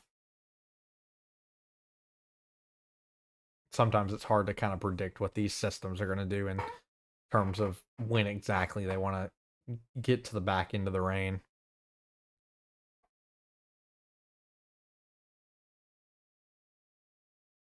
We haven't had a severe thunderstorm warning in a hot minute at this point. We've been live for about an hour and a half, I believe, right now. This is some of the best stuff I've seen all day. I'm not going to lie. Today, I've been live for 6 hours today. This lightning show is probably the best thing I've seen all day. It has been a boring weather day. Let me make that clear. It has been a boring weather day. But this lightning's kind of making up for it. And in case you're wondering why I'm looking like right here, so right here in front of me, right here where I'm facing, is where I have a TV up on a stand for the third monitor that's running the camera right there. And so that's what I'm looking at over here. Right here on this like 45-degree angles where my recording monitor is. So it's like where I can see where you're asking questions, making sure everything looks good and whatnot. And then in front of me is of course the radar. So that's where we're sitting at right now. Yeah, I agree. I'm glad that we're not getting severe thunderstorms down here in South Mississippi. But then again, I mean, I think at this point the lightning is just as bad. Um, so I mean, at least we're getting rain. That's one thing we really didn't have a lot of last year was rain. We had several systems, but I mean, we've definitely been in a water deficit, especially looking at our ponds across the state of Mississippi. A lot of them were down at the beginning of December, but luckily it looks like we're actually starting to fill back up our ponds pretty good, which is very good, especially from like a wildlife and fishing perspective. I'm a fisherman personally, so I like to see those ponds getting more full. Tends to allow for more fish. So that's nice.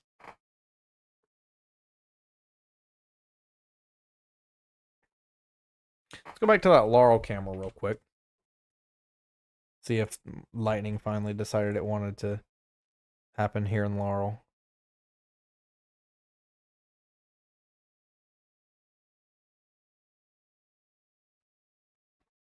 Something tells me some of these lights are not. These are not stars. These look like reflections of light off the camera lens, which would make sense. So yeah, no, I actually think I was tweaking out with the stars. We might have saw a few stars here on this Laurel Skycam a few minutes ago. But overall, some of this is not stars. Like obviously, this up here is not a star. These are not stars. These are not stars. So what these are reflections of light off the lens that just kind of look like stars. So definitely not stars there. But I mean, I guarantee you we probably saw a star or two. But overall, these are just reflections off the camera lens because there's obviously clouds now between there and the sky. So it is what it is. It can crush our hopes and dreams, but that's okay.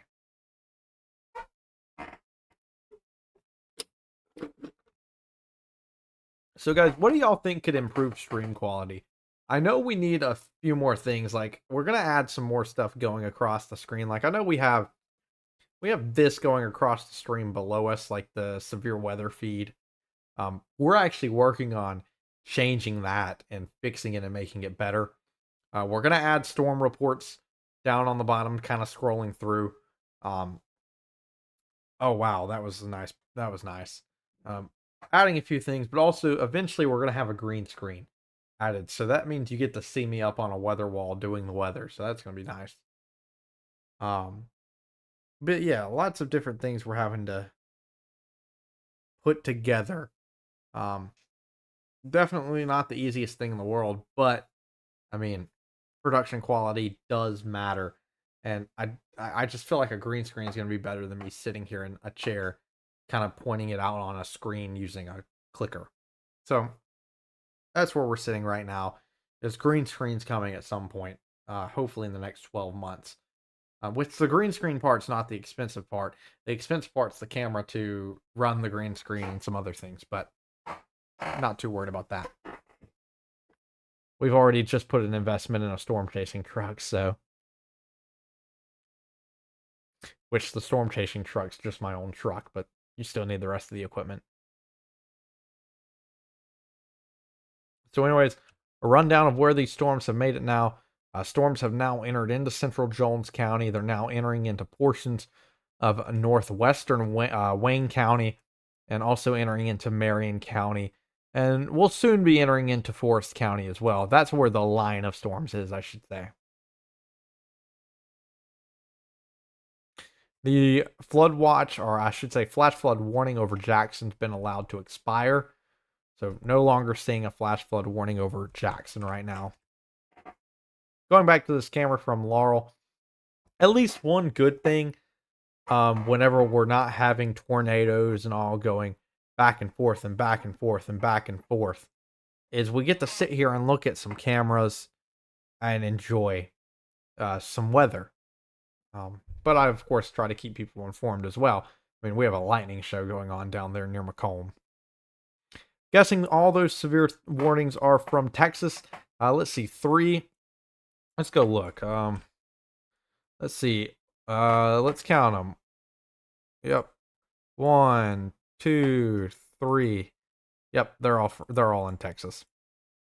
Yeah, so the live counter up above me is overall in the United States, but then the feed below me I have right now set for Mississippi, Louisiana, Arkansas, and I think Alabama. I have that only to be regional, just so that we're always seeing Mississippi data or maybe Louisiana data down there. And then if there's no alerts going on, like if we don't have anything going on in Mississippi, I'll turn it on to be across the United States. Probably with winter alerts turned off, because usually it's kind of weird seeing winter alerts when a severe weather event is going through.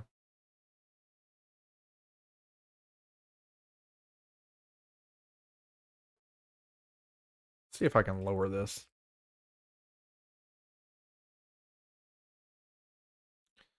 I'll lower this a little bit.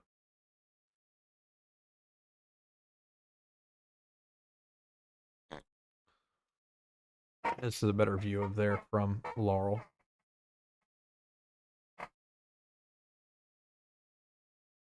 Oh yeah, they just got rid of some of the severe thunderstorm watch. That's true.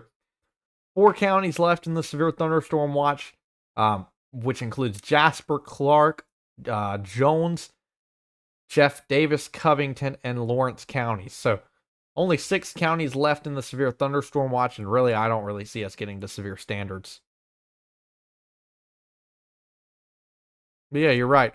They did cut off the portions of the severe thunderstorm watch.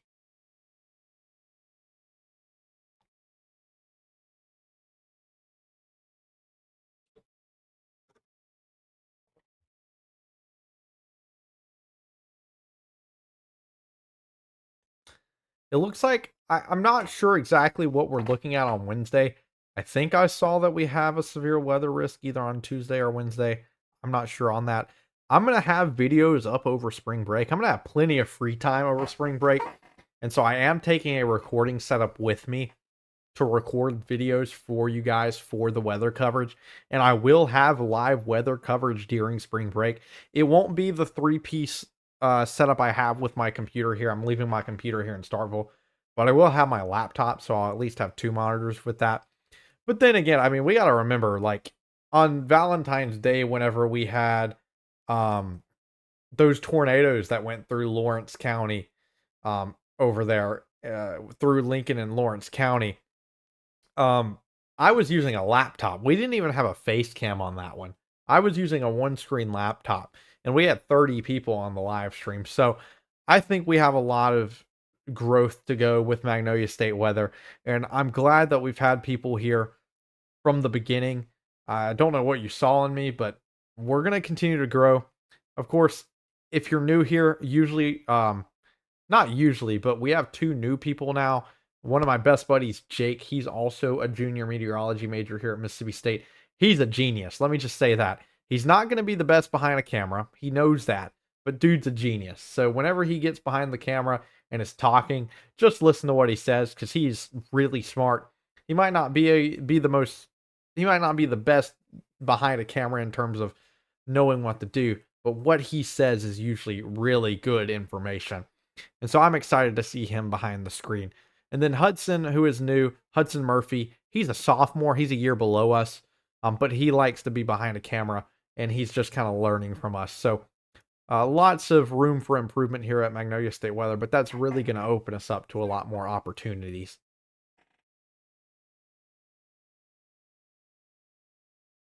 Yeah, Lincoln County is not in the watch anymore. Let's see. For Lincoln County, you're mostly, unless you're in southeastern Lincoln Yeah, southeastern Lincoln County, you're mostly in stratiform rain now. So like if I do a circle here, um, all of Lincoln County except for southeastern Lincoln County is now in stratiform rain. So stratiform rain is just that lingering, um, it's just that lingering rain left. But if you're in southwestern Lincoln County, then yes, your storms are done. Yeah, it looks like Lincoln County is now out of the severe thunderstorm watch. The rest of the rest of the counties remaining are Lawrence, Jeff Davis, Covington, Jones, Jasper, and Wayne. Not Wayne, Clark counties.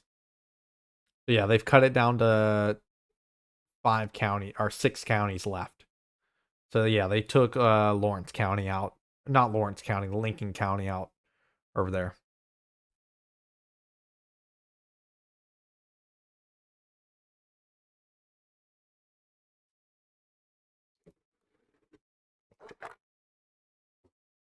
Luckily, over there in Lawrence County, I mean, sometimes it takes the National Weather Service a minute to get rid of the severe thunderstorm watch. Um, and so I'll say this: you're still going to probably have some heavy rain and lightning over there in Lawrence County. But the fact of the matter is, the front of this system has now moved through Lawrence County, and that's where the brunt end of this would be. So even though you're still in the severe thunderstorm warning there, or severe thunderstorm watch there in Lincoln County, you're not going to see a severe thunderstorm warning, or you shouldn't see a severe thunderstorm warning, because I mean that line is now south of you, so you're still in a severe thunderstorm watch, but really, I mean it's not really at play for you anymore. So I would really say you're pretty good in terms of not seeing a severe thunderstorm warning for the rest of the night. And honestly, I don't think any of these storms will make it to severe thunderstorm standards anymore. They just look like they're too all over the place.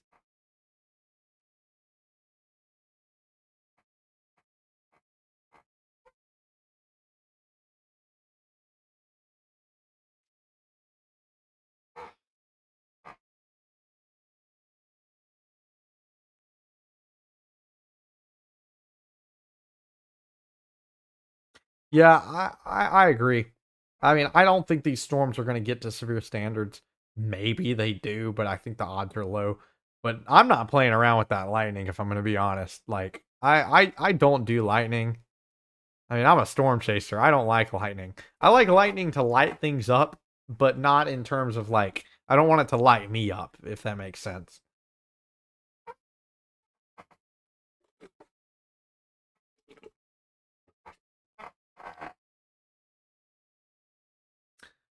Luckily, it looks like these storms might weaken out in time for me to watch Formula One at like 10 o'clock. Yeah, I think Formula One begins at 10. That'll be nice to watch. Um, I get to wake up in the morning and go back to South Mississippi. Hold on, let me show y'all what we got.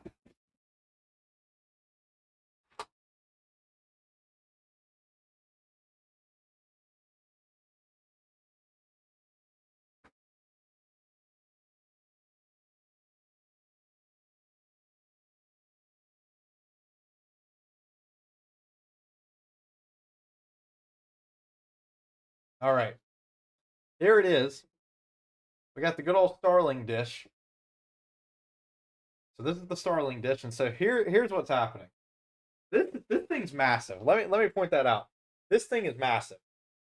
Um, so the plan is we're taking this thing and we're putting it in a box, like a wooden box, and then I bought like 400 pounds of magnets. Not 400 pounds of magnets themselves, but 400 pounds of pulling force of magnets. And so we're putting it in a box here and then going to magnet it to the roof of the truck. That's going to be great. Um, but yeah.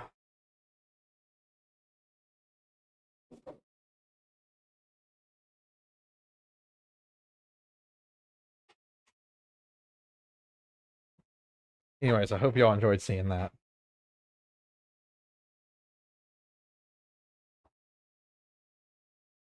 Golly, if I got struck in my own home, I just maybe I don't even know what I'd think at that point. We have a special weather statement now, down in Louisiana. This is north of Mite City. This includes Kentwood and Tangiapoa. Is this Western Felicia County? No, it's north. It's Tangiapoa Parish. I'm not good with my parishes by any means. This is moving off to the northeast. This is for 50-mile-an-hour winds. And so that's what that special weather statement is for. That will expire here soon. Let's go back to the Laurel Skycam. Hearing reports now of rain there in Laurel. So I guess we'll see that soon. Yeah, I'm excited for the storm chasing truck.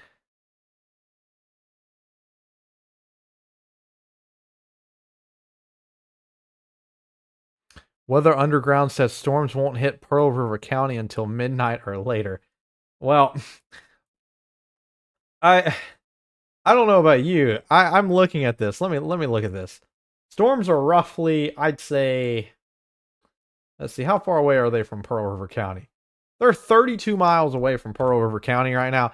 I can assure you these storms will make it to Pearl River County before midnight. Um, just saying. We've been talking about that, like, it was looking like earlier at least that, like, I would have to stay on live until like 6 a.m. But honestly, I mean, I think the cold front called up to these storms and has moved ahead way quicker. And so, luckily, these storms are actually moving quicker now than earlier. Yeah, we are starting to see raindrops here in Laurel.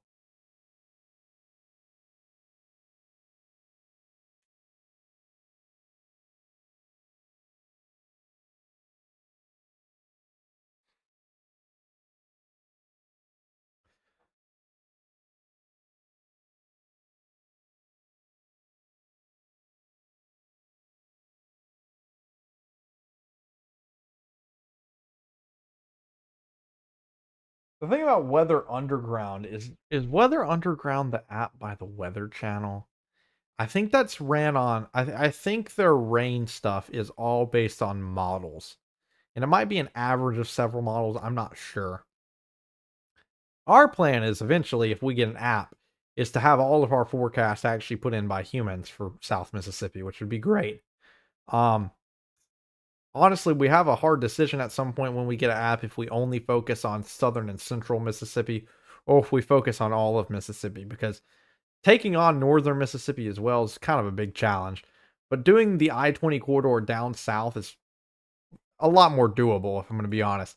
But also, I feel like the Mississippi Delta deserves good weather coverage, and I feel like they don't have it.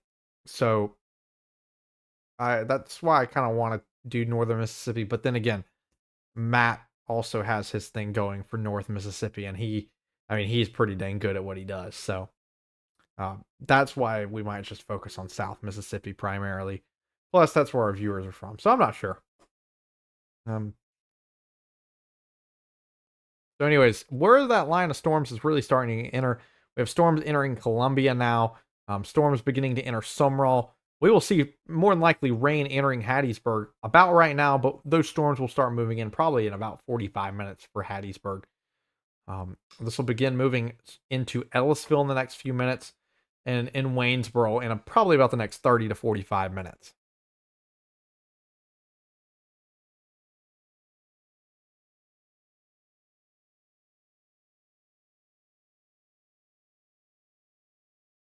So the Weather Channel app does the same thing because the big companies can get away with using some model stuff for that. Then again, weather apps just in general with winter weather are not good. And I don't even know if I could. I don't think we could build a weather app that would be any good with weather apps. Because what it does, and this is also what the radar does, is it just takes the temperature and it thinks if it's going to be below 32 that it's going to be snow. That's not necessarily how it works. So, um, definitely lots of factors that go into apps and winter weather. But I mean, there's so much confusion with apps and winter weather. Um, like there could actually be um, there could actually be so Here's the funny one, because I'll defend the weather models in some, or I'll defend the weather apps in some aspects, or the meteorologist. I cannot stand whenever like there. This is not a thing here, but for meteorologists up north, they say, "Hey, there's a chance for snow in about 7 days, or let's say 4 days. There's a chance for snow in 4 days." But then people reply and say, "Oh, my weather app says it's going to be 43 degrees is the low. How is it going to snow?" Well, your weather app's also using um, probably like 5 different models, and it's just averaging the temperatures. So yeah, it's more than likely gonna snow actually, but you're just going off a weather app that's kinda all over the place.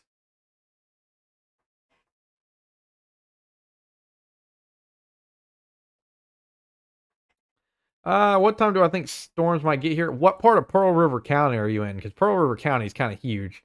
If you're in southern Pearl River County, I mean, maybe storms don't get there until midnight, maybe. But I mean, portions of northern Pearl River County will probably see some storms in the next, I'd say, 2 hours at least. I mean, you already have some showers in southern Pearl River County right now. It just really depends on how far this front keeps chugging along, because the front has now made it to, I'd say, a Mite City. App said it was snowing 85 and sunny. I believe that too. I believe that. I've seen some things with weather apps.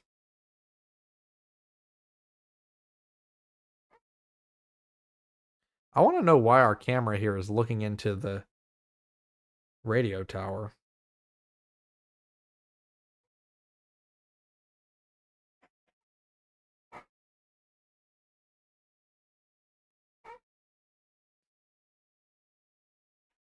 Anyways, sorry about that. Take a look at this camera looking from Laurel. I've always liked the idea of getting some sky cams up, because apparently they're not actually that hard to do. Sure, you have to get the right people to put the cameras up, but the cameras up that they put up here on these towers are only about 200 bucks. And if you get the right people together, you can raise the 200 bucks as a piece of cake. So, like I said, I want to talk to the right people. I really, the first camera I want it to be in Sandersville. I really do.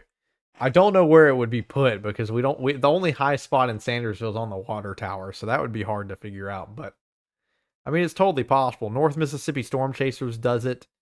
Shout out to them. I'm good friends with um, half of the North Mississippi Storm Chasers. I'm like, hey guys, we can be chill. I'm more focused on South Mississippi, but like, um, yeah, no, they just have. I mean, they have several cameras on like some water towers. I'm pretty sure. Um, that'd be nice to try to figure out. It'd be an easy spot to put a camera on. That's for sure. Um, I think a lot of like, hold on, I need to point this out why we need some cameras in some of these areas. This is where you kind of get me in my soapbox whenever we just start talking, because it's just boring out here. Not boring, but like, this is not the most fun for a meteorologist. Let's just be real here. So this is the MDOT traffic cam map. Let me change this to only be cameras. Okay.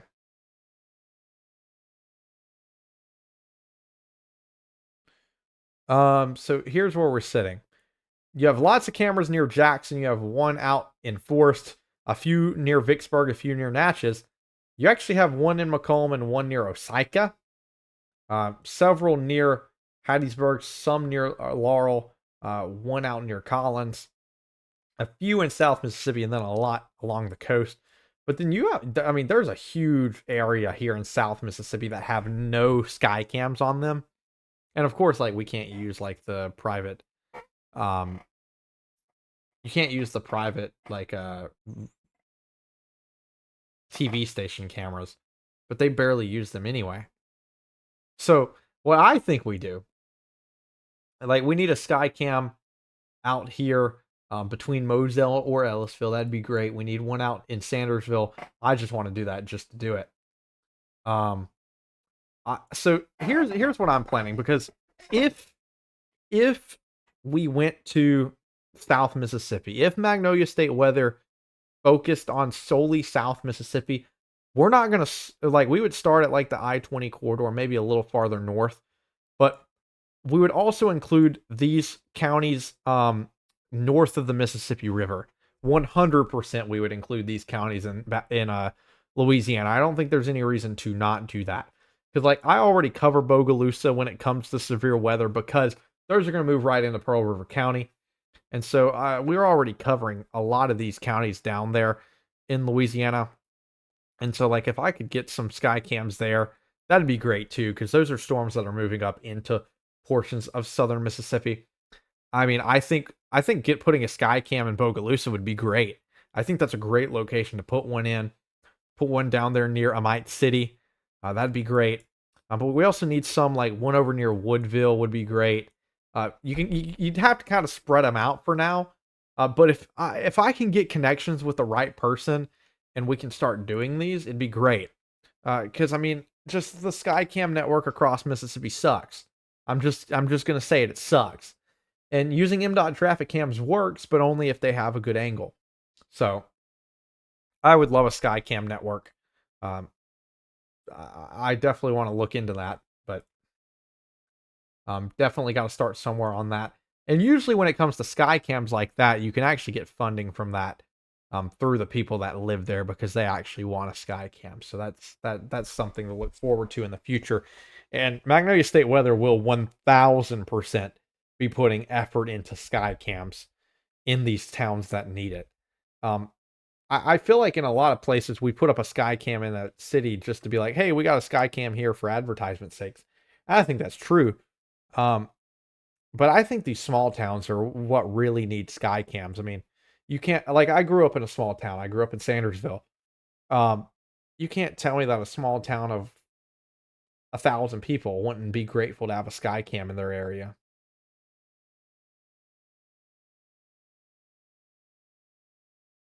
Bogalusa is definitely an area that I'd be interested in because if we cut our coverage down from doing North Mississippi, because this is something we've been talking about, is focusing on South Mississippi. This is where I'm from. It's where I have connections from.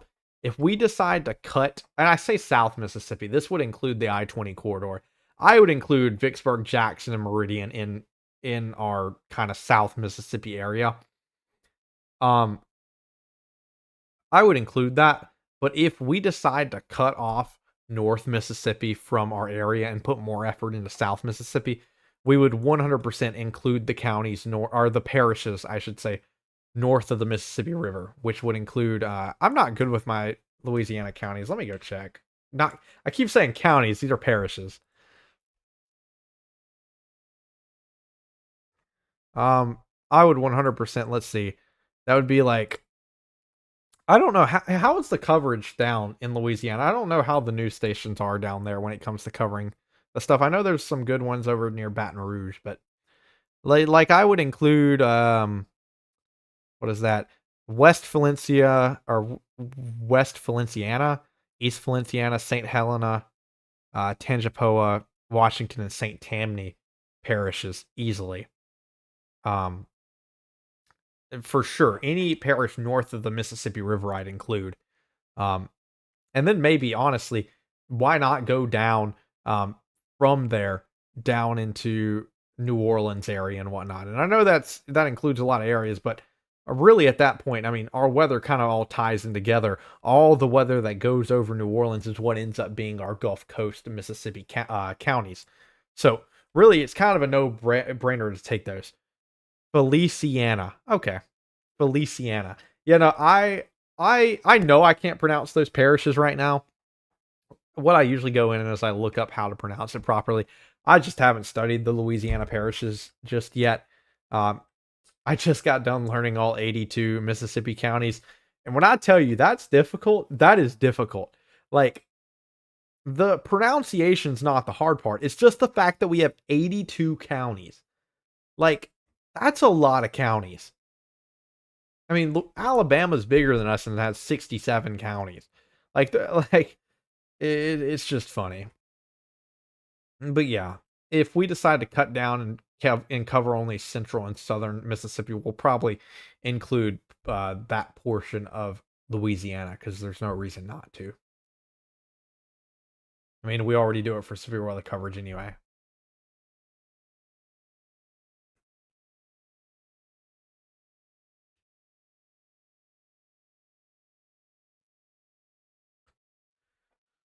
Oh, I need to bring back up that sky cam. Hello?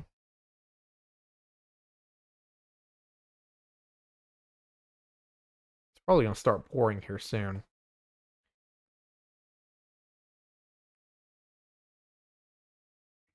Sorry, I went on my soapbox about future plans.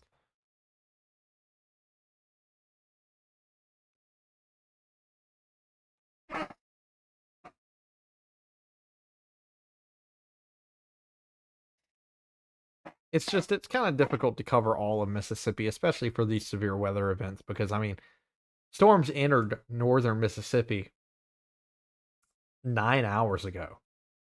And so we're still going here. And so for those late night systems, I mean, we just don't have a big enough team to last for, I mean, 8 to 12 hours. It takes a while for these storms to move through Mississippi. But I mean, I enjoy covering South Mississippi. It's where we have the most momentum. It's where we get the most people to watch. Mainly it's because that's where I'm from. But also just the southern Mississippi area is where I love. I've been into that portion of uh, southeastern Louisiana. Let me just say this. I was storm chasing one time in southwestern Mississippi, and I crossed into the Louisiana state line not to realize that every single off road there that's not a highway is gravel. And that kind of sucked for the storm chasing stuff. But I still ended up getting an EF3 tornado that day outside of Bude, so um, that was interesting to say the least.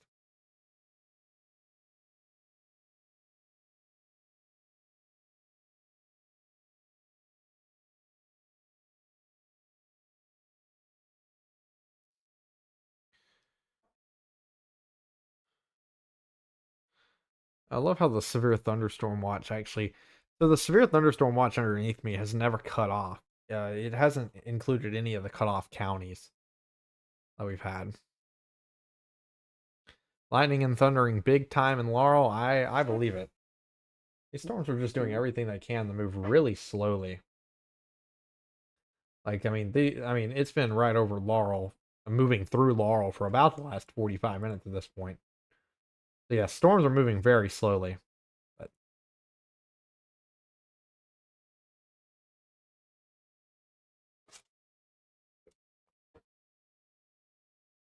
storms have now reached downtown Laurel. They're going to move into Ellisville probably in the next 15 minutes, reaching Summerall now and reaching Columbia now. We're starting to see a more dedicated line now moving off to the south.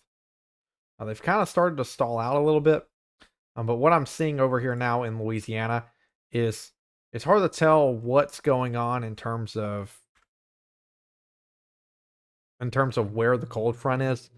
I want to take a look at this real quick.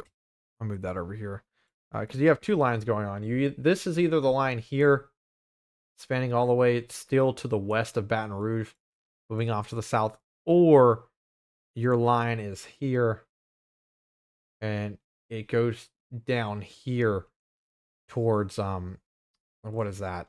Amite City. And so that's moving off to the southeast. And that's basically going to be your front for any severe weather impacts, quote unquote.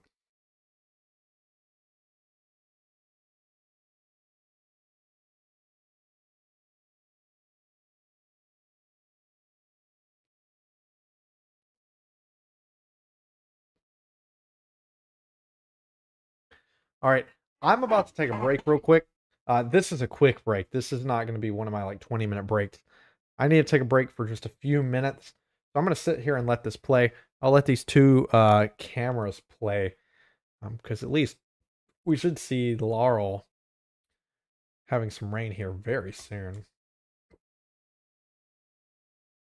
But I'm just going to let these two cameras play. I'll be back in just a few minutes. So I'll be right back. Let me put that in the comments.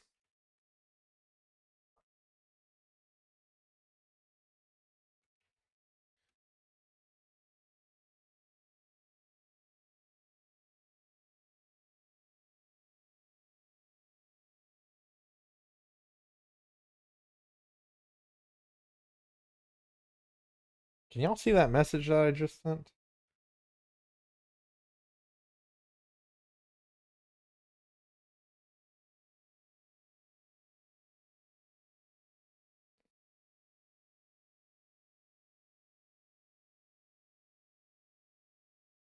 That would be a report from Laurel, Mike. That's a report from Laurel. Oh, new flash flood warning. Hold on, before I go. New flash flood warning. This flash flood warning includes eastern Amite County, includes almost all of Pike County and almost all of Wathall County. This includes Macomb, Magnolia, Summit, Tylertown, Osika, Salem, Dexter. They are saying 2 to 4 inches have already fallen. Or no, 1 to 2 inches have already fallen, and an additional 2 to 4 inches of rain are possible throughout the night. So another big flash flood warning down there in southern Mississippi. Okay. Anyways, I'll be back in a few minutes. Give me 2 seconds.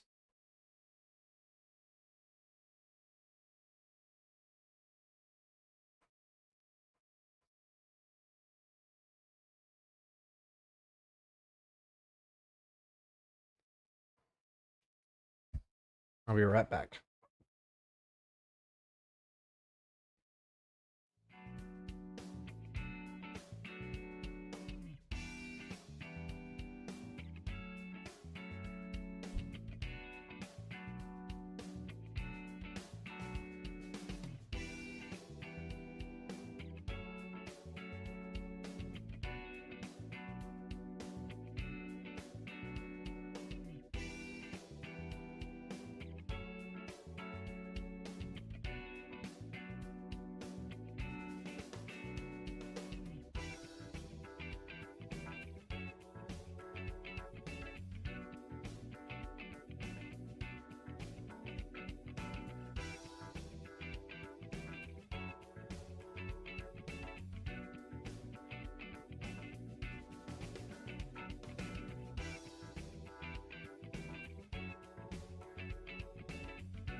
All right, I'm back.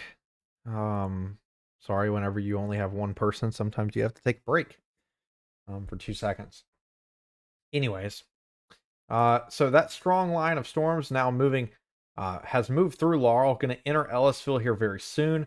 Moving into Sumrall right now and moving into Columbia right now. And I know it's been raining in Columbia, but um, heavy showers are, well, even heavier thunderstorms are about to enter your area right now. So that's where we sit as of right now.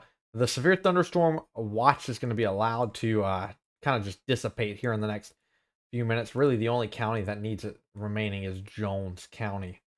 But we're going to continue to look down here towards Columbia and towards Tylertown right now. These seem to be the strongest storms as of right now. Those are moving off to the east at probably about 10 to 15 miles an hour. Let's say 20, 25 miles an hour, not 10 to 15. Sorry about that.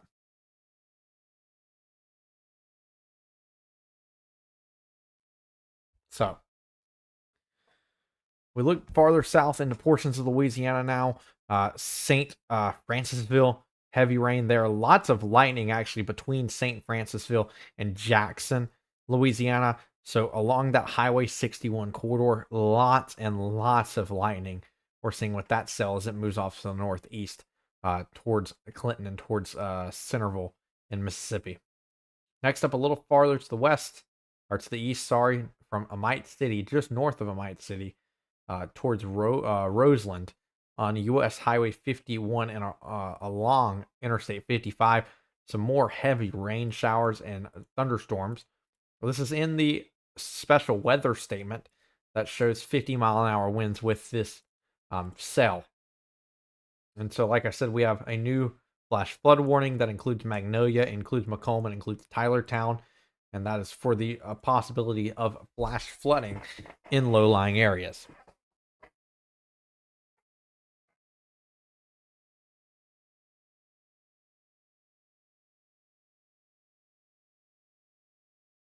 So looking a little farther south towards our coastal counties. Um, let's see.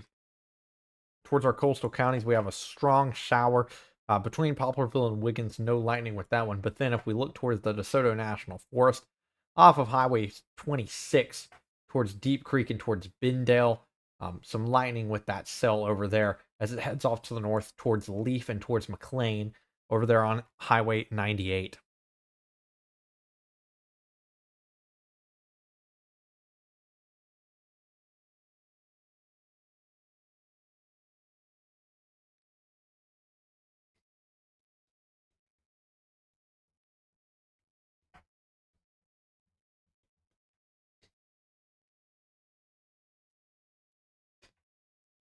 Let me pull up my phone so I can see what exactly is going on.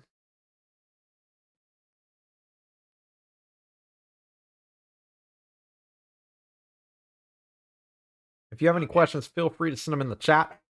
I'm now back and have my phone up so I can answer questions as we get them. This sky cam is from Laurel, Mississippi. So as you can see, plenty of heavy rain. Visibility not too terrible unless you're probably on the interstate, and then visibility isn't going to be the greatest. We still have 6 counties under a severe thunderstorm watch, but honestly, only one of them needs to still be under a severe thunderstorm watch, and that would honestly be Jones County. The rest of them, especially Jasper and Clark counties, aren't even at risk of any more severe thunderstorms. Lawrence County can be dropped, and I believe Jeff Davis County can be dropped as well. And I think we'll probably see them phase those out here in the next little bit. Then again, the severe thunderstorm watch ends in 34 minutes anyway. So really, National Weather Service, perfect timing on that. I'm not going to lie. So 9 o'clock is when that's going to be allowed to expire. And then we'll be done with the severe thunderstorm watch. Doesn't mean that a severe thunderstorm isn't possible, but definitely they aren't likely.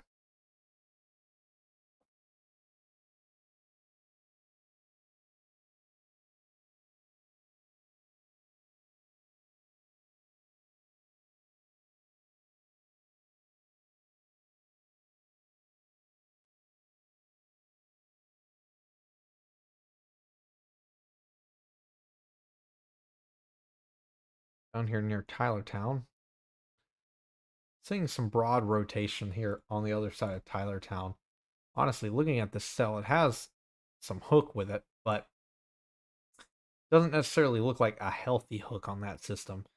So just some overall broad rotation on that cell. But then you look farther down here, north of Roseland, and there's a lot of lightning with that storm over near Roseland, Louisiana.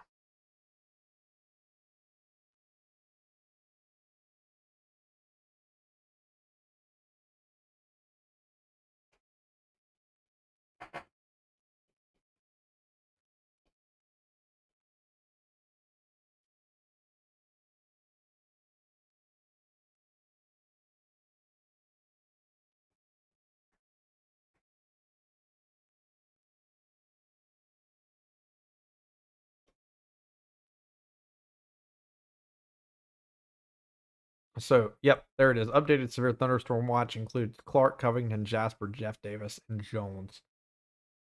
Those will expire here in the next 32 minutes. And so, as soon as those expire, no more severe thunderstorm watches. Right now, if we zoom out, only one severe thunderstorm warning. Where is that at?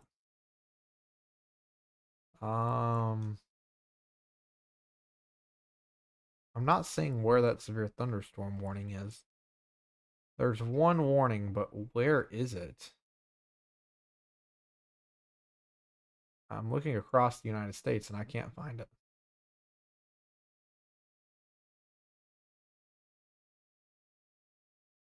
Not over here in Georgia. Let me see if it's showing up on here. Okay, that number just, I guess a severe thunderstorm warning's expired and the counter hasn't updated because this is showing no more severe thunderstorm warnings. So, I guess I can give an all clear statement for some areas. So, if you're north of I-20, you're in the all clear. All you're going to see is stratiform rain, maybe a strike of lightning. So, anywhere north of I-20, you're in the clear. Next up, I'll go county by county. Natchez, you're in the all clear. You're still going to see some rain, but you're all clear. Hazelhurst, Brookhaven, you're all clear. Jackson, all clear. And then anywhere above this blue line right here, anywhere from Meridian all the way to Natchez and Brookhaven, if you're to the north of this strong line that I'm pointing out here, you're north of this line, you're in the all clear. Going to have some stratiform rain, which is that lingering rain after these systems come through, and some lightning. But overall, you're done. The only counties not done are the ones that are currently going through some heavy rain. So spanning from Clinton up through Magnolia, Columbia, Prentice, Collins, Laurel, Quitman, spanning there and to the south is where you're not in the clear. But for the most part, like Brookhaven, you're clear. Let's see, McGee, you're clear. Raleigh's clear. Bray Springs clear. Stonewall clear. Meridian clear. And so clear simply means for severe weather. You're still going to possibly see some heavy rain, but overall, that's all you're going to see. And so here is the scene from Laurel. Yeah, there's a lot of rain happening there in Jones County.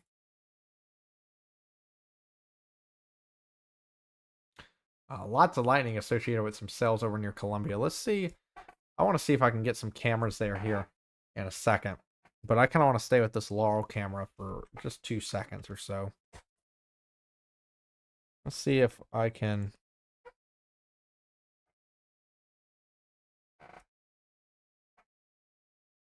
Never mind. We don't have a camera over near Columbia, so we will be using this one.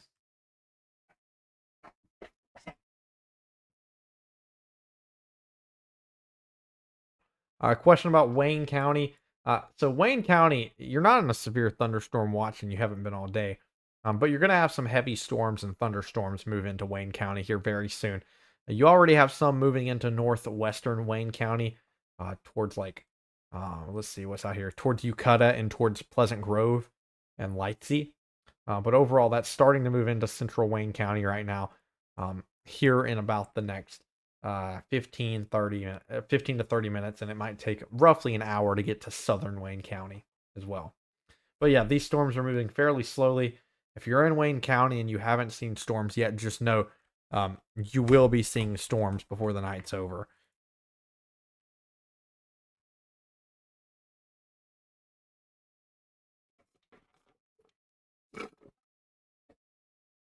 Let me grab my water real quick.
Did I mute my mic on accident?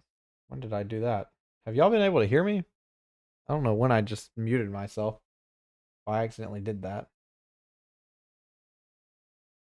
I don't know how long I've been muted for, so sorry about that. Didn't realize the mic was not on. Maybe I just hit it. I'm not sure. Plenty of wind reports across portions of central Mississippi is all I'm seeing on the storm reports.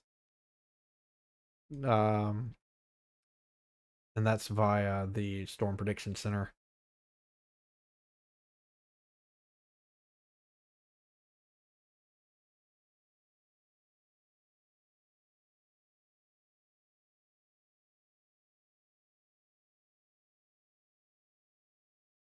So, like I said, watches will be allowed to expire here in the next 21 minutes. I hope I wasn't here talking to myself for like the last 20 minutes. I don't think I was, but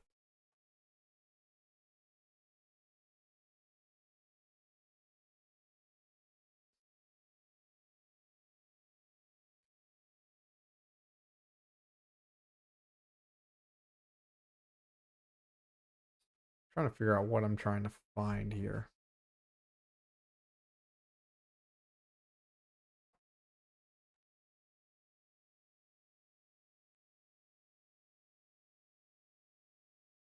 Some strong storms over in Louisiana right now, moving off to the north. None of these to severe standards, but a few of these honestly wanting to rotate just a little bit, but they're really not even getting close to the standards they need to produce much rotation. So that's one of the issues we're seeing. Like the storm south of Clinton, Louisiana, has some decent rotation. I'll bring that up now. It has like I say decent rotation, but overall, I mean that's going to be gone as soon as it forms. So that's really what's going on tonight, and just not enough rotation to support any of a tornado threat.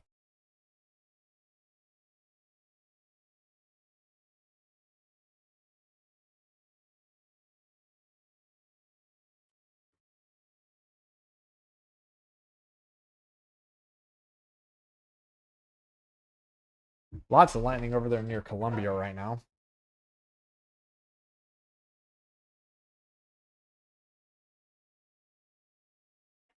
And this camera's from Laurel. Still plenty of lightning over in Laurel right now.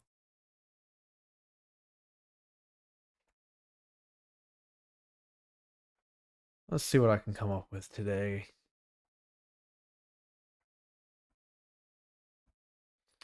So right now, they removed the severe hail outlook. So simply, any of the risk for the rest of the night is for severe winds, according to the Storm Prediction Center. I can agree with that. I still don't know if we'll see any more severe winds across South Mississippi, but still a marginal risk there across South Mississippi for the rest of the night is what it seems like, or until that passes. Right now, a day 3 marginal risk for Monday, March 9th across portions of northern and central Mississippi. No details on that, so we'll have another severe weather risk on Monday that we'll make sure to cover. And that's all I'm seeing for right now. And so I'll give you more info on that as we get closer to Monday. Probably tomorrow whenever I get more information on it. But right now, like I said, the all clear is going to be anywhere north of the line I'm drawing here. If you're north of I-20, you're safe. If you're along the I-20 corridor, you're fine. Just stratiform rain north of the line. I just drew. That includes Brookhaven, Natchez, Hazelhurst, Bay Springs, Meridian. Those are areas that are perfectly fine now. Quitman, you're in the clear. Taylorsville, you're in the clear. Halliburg, you're in the clear. Not in the clear of lightning, but in the clear in terms of like there's no severe weather threat. Okay. Luckily, it looks like that very low tornado threat has really like it never came together, which is good. I'm fine with that. I'm okay with saying, hey, we have a very low risk for tornadoes. I don't think it's zero. And luckily, that very low risk didn't come together. It was a very low risk, to say the least. I don't think we're completely done. There are still some areas of rotation and you honestly get some wacky things that go on here in the South. So I'm not even gonna like say that we're out of the clear if you haven't gone through this just yet, just because you never know. I mean, last system on Valentine's Day, all of a sudden 6 tornadoes drop in like 30 minutes. Like that was the strangest thing ever. So yeah, going back to the Laurel Sky Cam, um, just heavy rain over there, some lightning still in Jones County. It does look like these storms are weakening right now. Um, but we're really starting to get into the later part of the night, but also the lower level jet is starting to strengthen. So that's something to watch as well in terms of rotation developing in the lower levels of the atmosphere. If you don't know what the lower level jet is, well, I'll hopefully have something explaining that eventually. I don't know if I'll build that or if Jake will build that. Jake is a little bit bigger brain than I am at explaining stuff like that.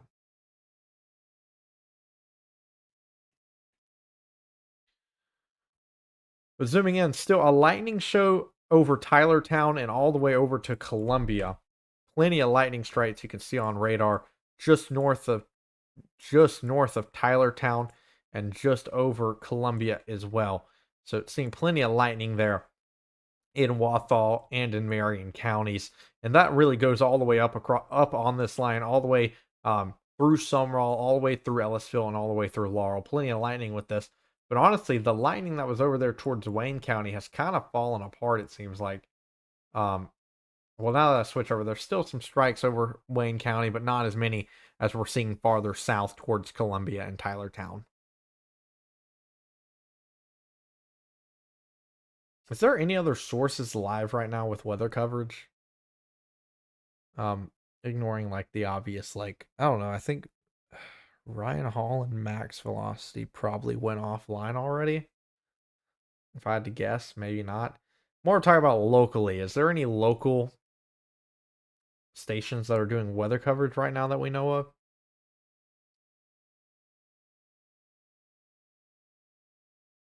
It's just a curiosity factor for me. Down here in South Mississippi in coastal, I call this the coastal region down here. We have a storm producing a good bit of lightning over near Loosedale. This is over in George County, moving up to the north, about to move into Greene County, and also into portions of Perry County as well. And so those will continue to move off to the north, or basically up to the due north right now until that line of storms gets there. It's almost time to switch over to the Baton Rouge radar. We're getting far enough south at this point.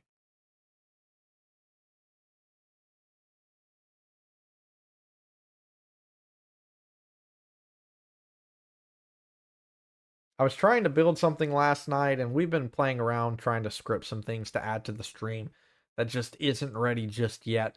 Um, soon we will have the um, soon we will have data in the corner that's going to have locations that it's going to go through showing like temperature, live conditions, and whatnot. That's just going to scroll through that. Um, just to have some other stuff on the screen, but also we're going to start including um, damage reports at some point. So like this live counter above me is going to start becoming not interactive, but is going to start rotating through some more things. Like it's going to show the warning, the severe thunderstorm warnings, the tornado warnings, but then it's also going to show like special weather statements, maybe whatever that might be. Damage reports going to hopefully start rotating through some more things, and so that'll be cool. Lots of lightning over down towards Amite City. I mean lots of lightning over near Highway 10, Highway 16 over in Louisiana. This is just off to the east of Interstate 55, between Tangipahoa and Roseland, however you want to pronounce it.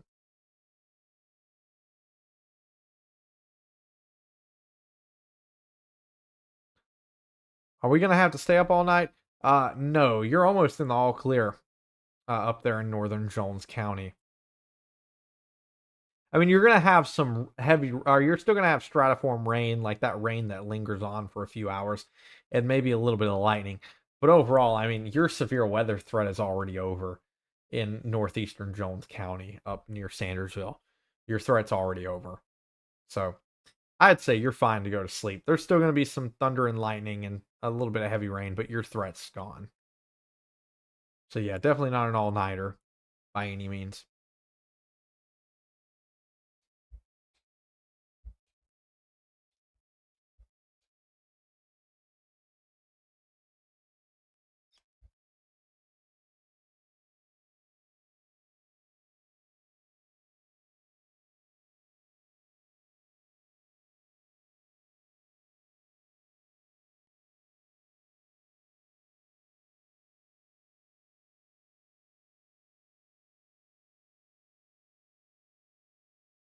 Looking off from Laurel, rain starting to die down a little bit, but still plenty of heavy rain over Laurel right now, and also the occasional strike of lightning. Really, that's what we're seeing for the rest of the night. I'm almost certain it's just going to be lightning. The farther south you are, strong strong thunderstorms, but nothing severe, and then flood warnings throughout the rest of the night. Um, New flash flood warning that includes East Baton Rouge and West Baton Rouge parishes. Let's see what that's about. That is for up to 1 inch of rain has fallen, and additional amounts of 3 to 4 inches are possible in the warned area. So definitely a flooding risk over the next few hours down towards Baton Rouge.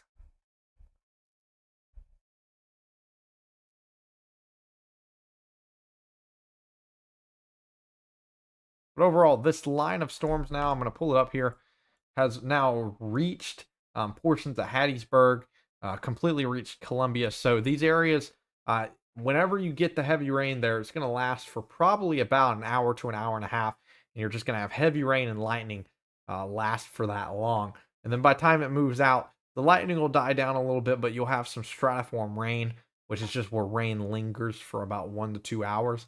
And then it'll move on, and then you'll wake up in the morning and be good to go. But luckily, the severe weather threat appears to have completely diminished. However, if you're in a low-lying area, I'd still watch the flood risk here, especially if you're in a flash flood risk area. That is true. We are almost to 15K. I know when I checked it a second ago, we were like 4 followers short. We might have hit it. Never mind, we're still 4 followers short. Close to 15K, which would be huge. We started the year at like 9K, 9.6K. I'm not even sure what we were at. Yep, we need 4 more followers to get to that 15,000 mark.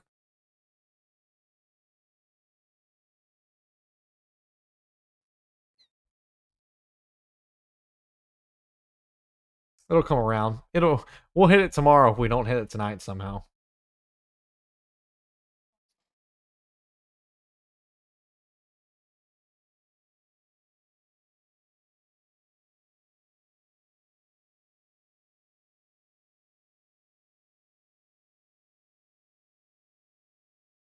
Remember, you can put any questions you have in the comments.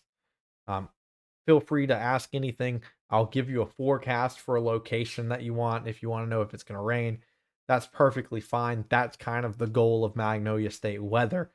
It's what you need to know right now. And especially whenever we have no severe thunderstorm warnings or tornado warnings or anything, um, it's about getting you the information we can get. And that's um, what's going to go on here at Magnolia State weather.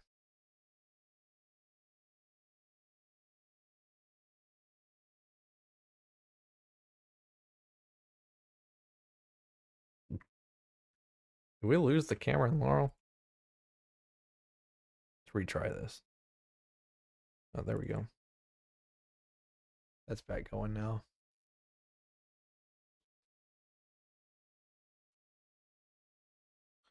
Severe thunderstorm watch ends in 8 minutes. Doesn't mean I'm gonna go offline at 8 o'clock. If anything, I think I can stay online till.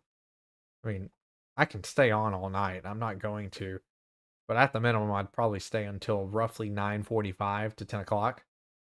Um, just because I have something I want to go watch at 10 o'clock. It's Formula One, but anyways, I mean, I'd stay up all night if I thought there was a tornado threat. But honestly, I mean, we're just here. It's not even babysitting the radar because I don't believe there's any risk of really anything spinning up. I mean, maybe something does, but I mean, it'd just be like, okay, whatever. Um, this is not even one of those cases where you sit and babysit the radar. Those nights suck. Nights like this are okay.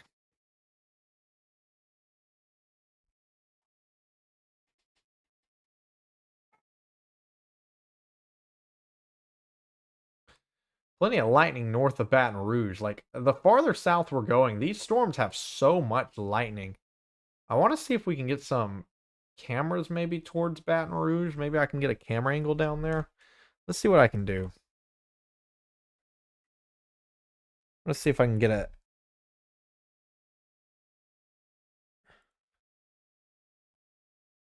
Let's see if I can get a camera down there. Because, I mean, it is a lightning show down there.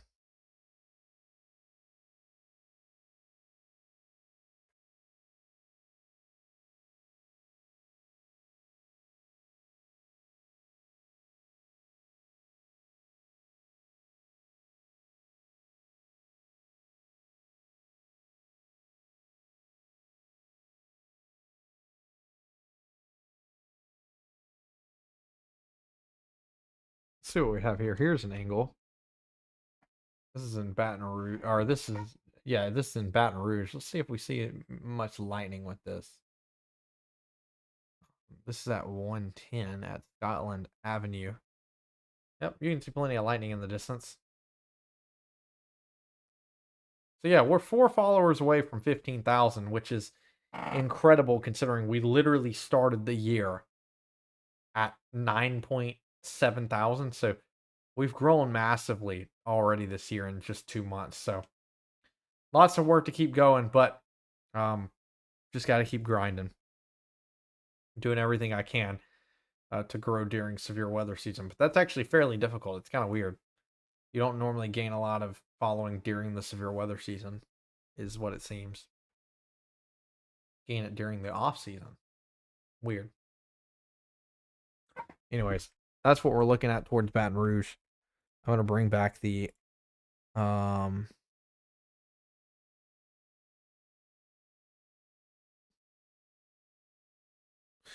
bring back the Laurel Skycam for now. New flash flood warning for Tangipahoa, however you pronounce it, parish. So that's right south of where we just were. That includes that lightning spot we were talking about near Amite County. Near Amite County. That includes Amite County, Roseland, Tangipahoa, Kentwood. Includes Louisiana Highway 10, Louisiana Highway 16, Louisiana Highway 1057, and Louisiana Highway 38. That includes the communities of Lewiston, Spring Creek, Green Law, and Chesborough. Chesborough. And this is because of 1 to 2 inches of rainfall have already fallen, and 2 to 3 inches are expected. And so they have extended that farther south. So flash flooding, definitely a big issue with this.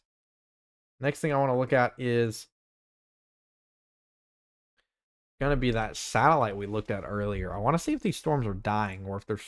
I think the ones to the north are dying. I think the storms to the south are really strengthening from what I've kind of been putting together.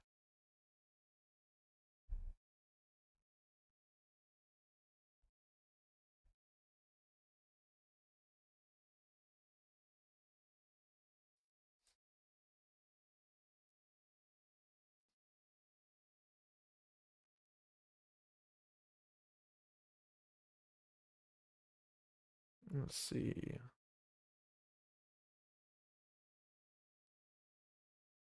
I'll bring this over as soon as I find it.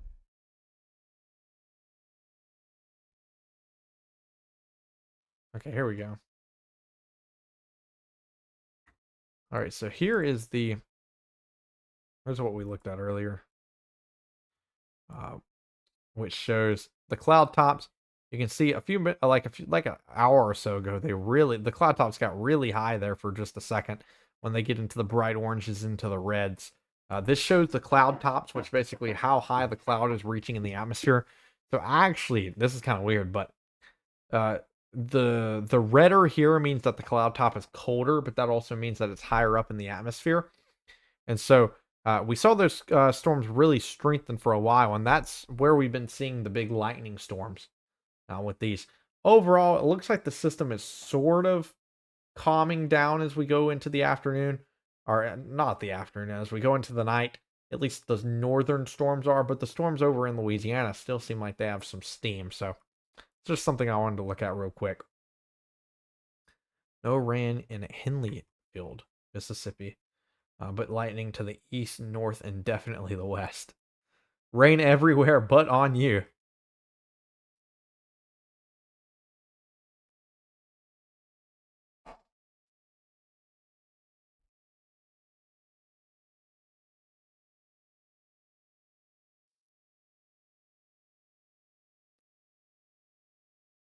Well, that's over there near Bogalusa. Yeah, you got some rain to your west right now. Well, and your north. I think that'll still reach you probably before midnight. I don't see it being 3 hours away. If I switch over to the radar, I mean, if it holds off till midnight, I mean, I guess it's possible. And I really think you'll see rain before then. It really just depends on how slow this line decides it wants to keep moving. But overall, I mean, you still have rain roughly 25 miles away. You can still hear thunder in Taylorsville. I believe it. There's a lot of stratiform heavy rain behind the line. Your threat for severe weather's over in Taylorsville, but you're going to keep hearing some thunder and keep having that stratiform, like moderate to heavy rain behind the front for about the next hour or two. So, yeah, um, you're fine there in Taylorsville, but just like be careful because, I mean, obviously there's lightning. Don't go stand outside in the field. Um,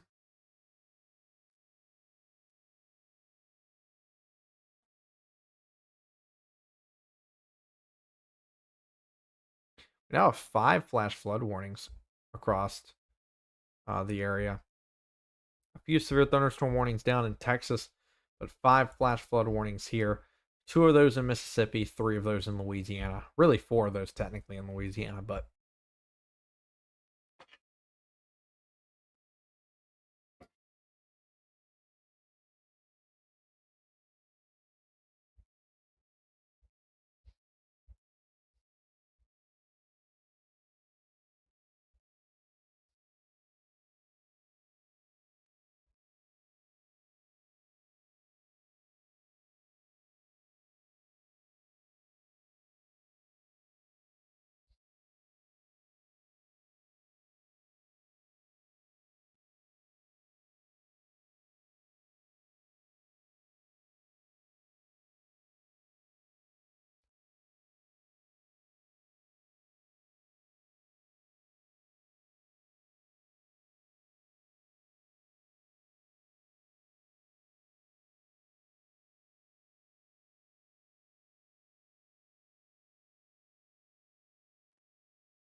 well, that sounds fun.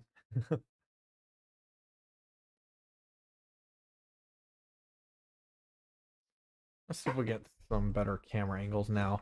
Maybe towards Hattiesburg right now.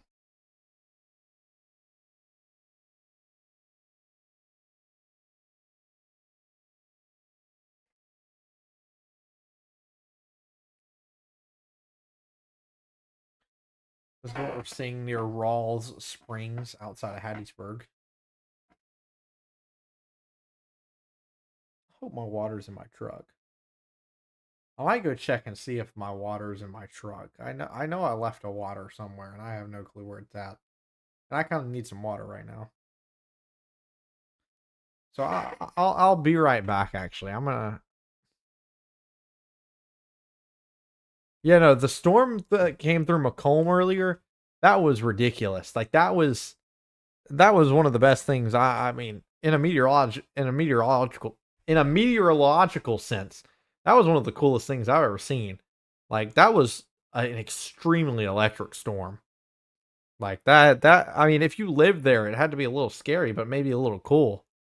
I mean, that was that was interesting. Here, I'll be back in just a second. I need to go grab this water out of my truck. This will take me a few minutes because I'm on the fourth floor. But just give me about let's say 3 to 4 minutes. I'll be right back. I gotta grab this. My voice won't make it if I don't.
All right, I'm back.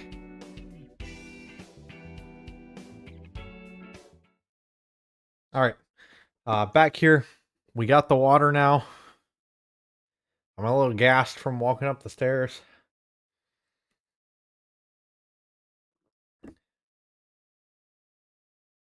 I don't know if it's the fact that it's 4 flights of stairs or if I'm just out of shape. It's probably both.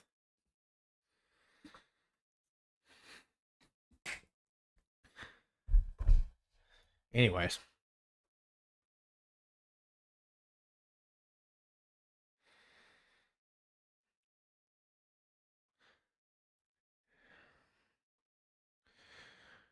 um, this is Skycam near East of Butchie, but that's not the best view we have. We'll switch to this video here in Laurel. This is on 59 near Laurel. Lots of lightning there, you can see.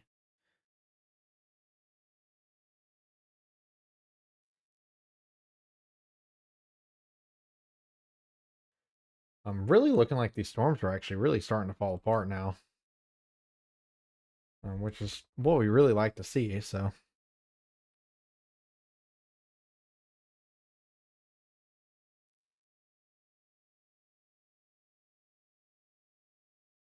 still plenty of lightning with these storms, but I mean, for the most part, I mean, you still have plenty. Like, there's so much lightning going on in Louisiana right now, in western Louisiana right now. But for the most part in Mississippi, I mean, all of our stuff has really fallen apart here in the last little bit. But some of these areas might move into portions of Mississippi. Like, I mean, you have this lightning storm potentially moving in towards Tylertown or Magnolia here very soon. But I think the issue is it's running out of steam because it's going into areas where the temperatures are lower because of the storms that have already hit today. So that's what we're looking at in terms of the weather for South Mississippi.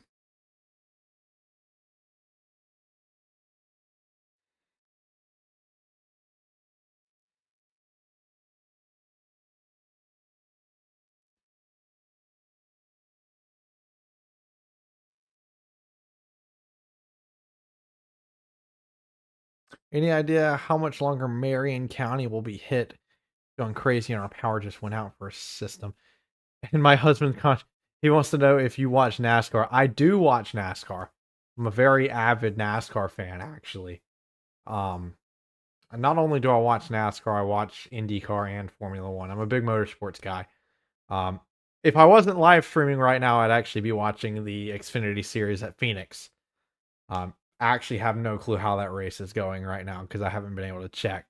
Yeah, yeah, no, I like NASCAR. Um, let's see, Marion County. That's where we were going. So it depends on what portion of Marion County, but overall, I mean, you still have lightning all across the Highway 98 corridor there. I, I'd say comfortably maybe an hour until that really rough stuff moves out. But being careful, I'd say about 90 minutes. Um, for Macomb, yeah, I think you've already seen the worst you'll see tonight because the storms that were over Macomb are now what's over Columbia. Now, I will say areas near like south of Macomb, near Magnolia, and near southern Pike County will more than likely see more lightning here in the next few minutes as this cell that is in portions of Louisiana near Kentwood has kind of moved into southern Pike County. So if you're in southern Pike County, you might see some more lightning here in just a few minutes. But overall, I think for Macomb, most of your rough stuff is done for the day. And then over in Marion County, you still have probably another 45 minutes to an hour, give or take some change with that. It's just really hard whenever you're playing around with lightning like this. Overall, I mean, your severe weather risk in Columbia is gone, but I understand what you mean in terms of the heavy rain, the lightning. When will that move out?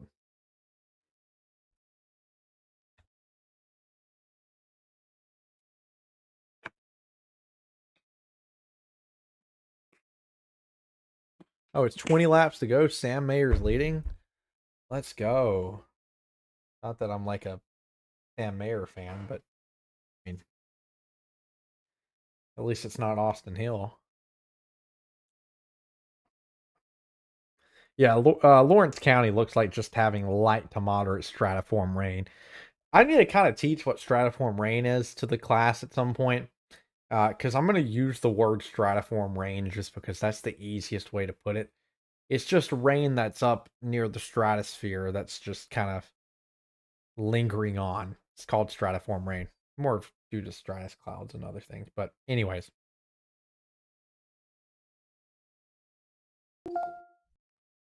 new flash flood warning for St. Landry Parish in Louisiana. That's over there. Not even going to dare try to pronounce this. Opelousas? Actually, that's not that bad. Opelousas. I'm assuming that's how you pronounce it. So yeah, new flash flood warning due to 2 to 4 inches of rain still expected throughout the rest of the night. So more flooding concerns over there in Louisiana. This has really turned into a big flooding night now across portions of Mississippi. New flash flood warning for Allen, Evangeline, and St. Landry parishes is what it showed. I'm not a nighttime storm person either, specifically when I'm storm chasing. I mean, I can't stand chasing at night. Is there a point of storm chasing at night? I don't know why. Here in Mississippi, at least, there's not. I mean, you can get some lightning pictures of a tornado, maybe, but I mean, I don't see any point in it. Now, are we gonna catch a tornado live this year? You best bet we are. Like, I have a pretty good track record when it comes to storm chasing. I promise you, we will have a tornado on the live stream this year. We are making that happen, and it will be the coolest thing that I've ever done. That lightning was also really cool that just happened right above me. I'm excited. The live coverage with the storm chasing is going to be great. Sure, whenever I'm in the truck, maybe our production level in terms of full weather coverage goes down. But we're going to do everything we can to focus on keeping everyone informed in southern Mississippi while we're storm chasing as well. So that'll be fun. And it's going to be live, so.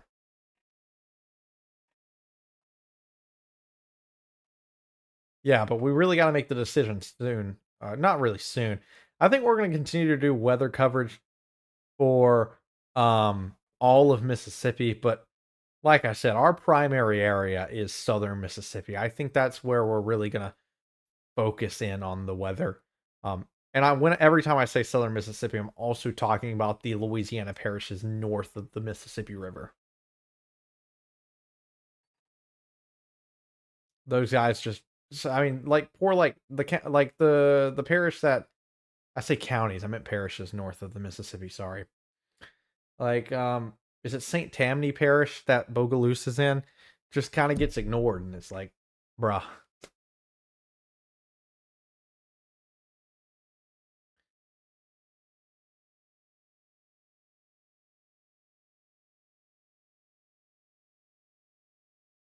Yeah, nighttime storms are scary, especially because you can't see anything. Um, yeah, it's not great. Yeah, these storms are really starting to tear themselves apart now in portions of southern Mississippi.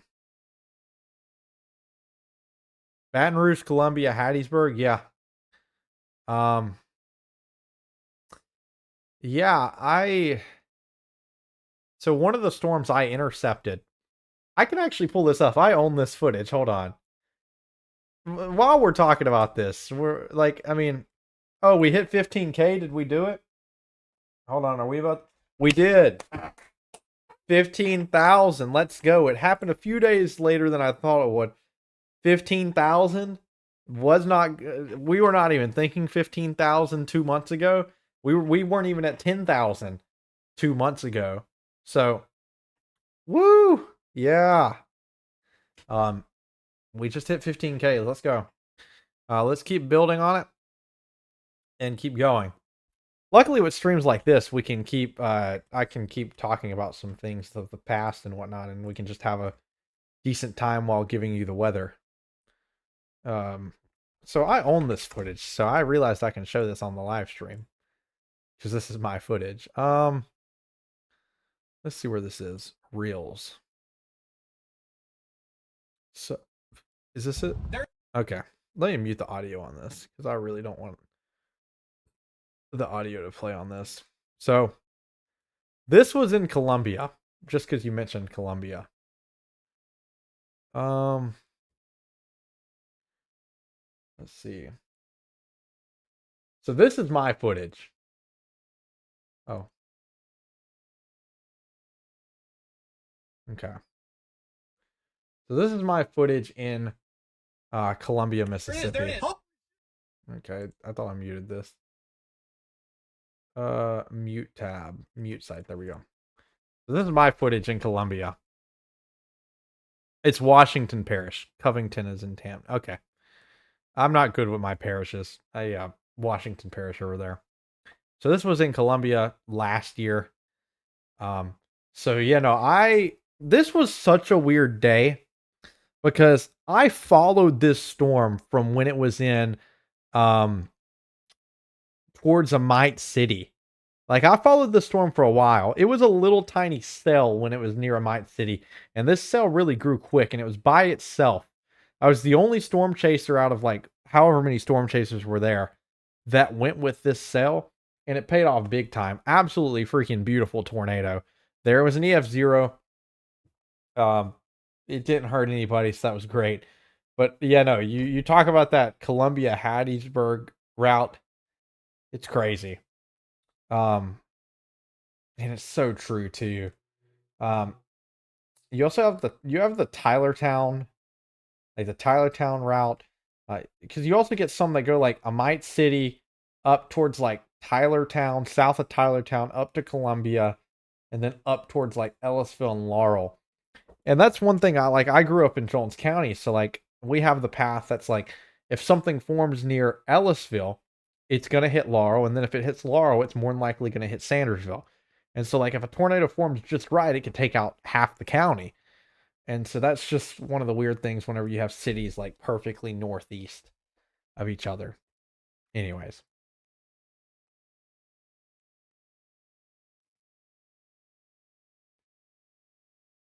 Sorry if it seems as if I'm being unprofessional. No real reason to be sitting here talking about nothing. When we're doing we're just talking about flooding right now. So I think there's roughly, I'd say I'm gonna stay on for about another 20 minutes or so. I mean, I'll get back on if there's something major that happens, but I mean, I've been live since, I'm getting close to the 12-hour mark, really. Not that, no, I'm not. I went live at like 1 p.m. So I've been on for over 8 hours. Not continuous, but good enough. The main severe weather risk is gone anyway.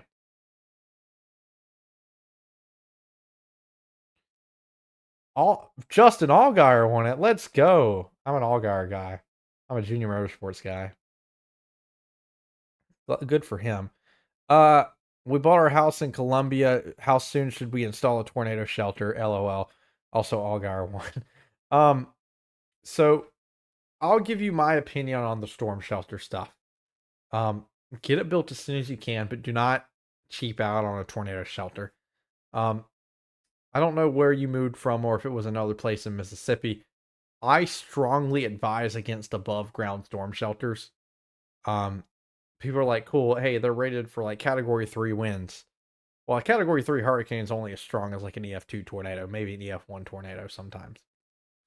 I strongly suggest for here in Mississippi, a below ground storm shelter is a must. I mean, it's hard words to think of, but like every time I think about that, I go to Smithville 2011.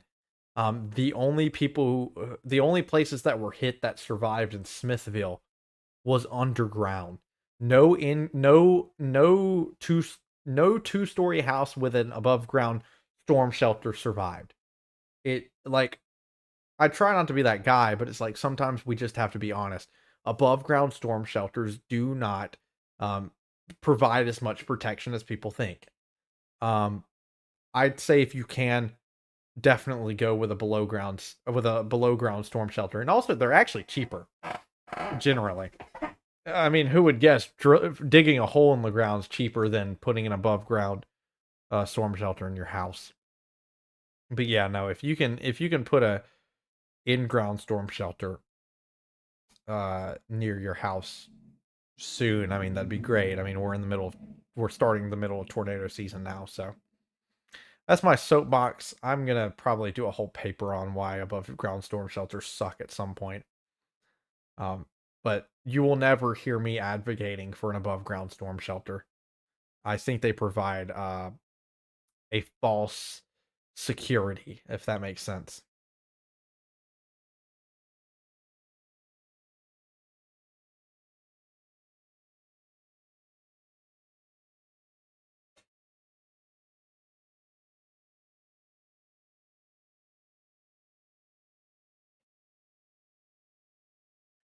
Me and my buddies are actually going to watch Formula One here in about 35 minutes. Um, New regulations. The racing's probably going to suck, but it's going to be interesting, so might as well watch it.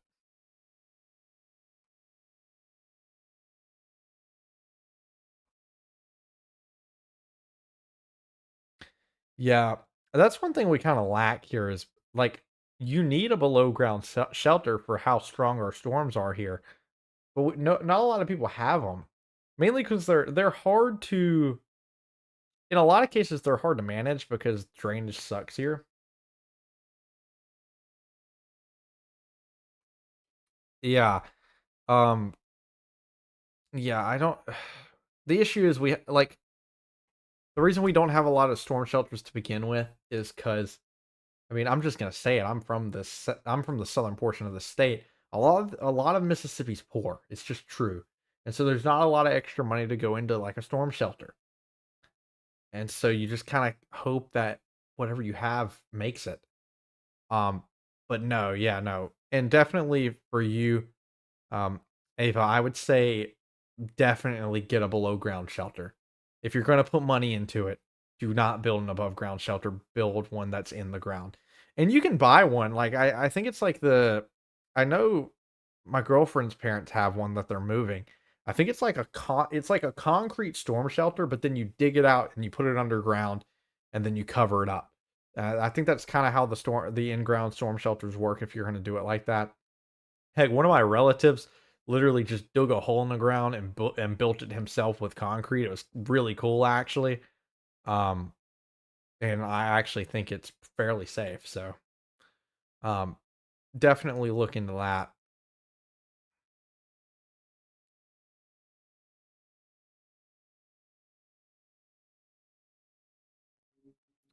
Lubbock, Texas. That's out there where Texas Tech is. I've never been out that far west. Farthest west in Texas I've been is Dallas Fort Worth, and that's not very out there. But farthest west I've been is Boise, Idaho. Technically, I've been a little farther west, like Meridian, Idaho, but that's really the big city. So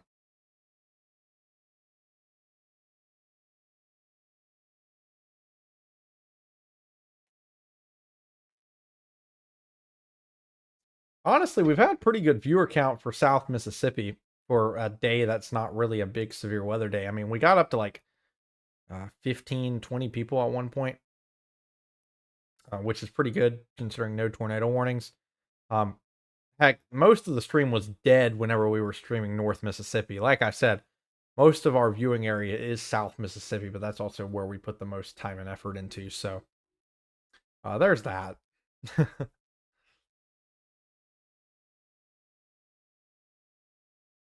Yeah, but we're up and coming.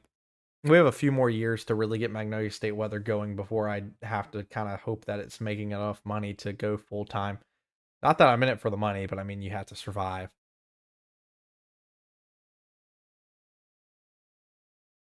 Right now, me and the guy that developed all the stuff for uh Magnolia State weather are both juniors in college, and I think we're both planning on doing our masters. So I mean we have roughly 3 years really to get it fully going, and that's plenty of time.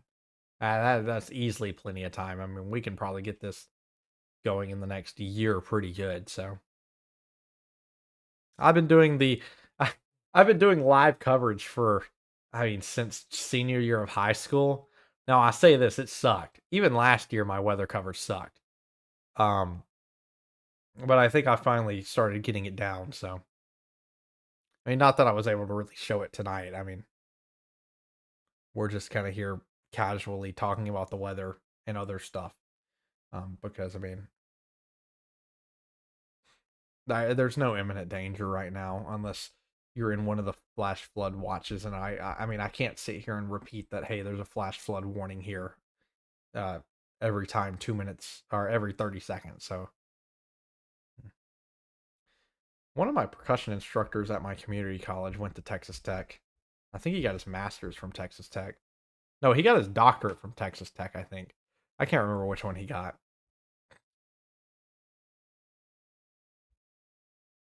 Red Raiders.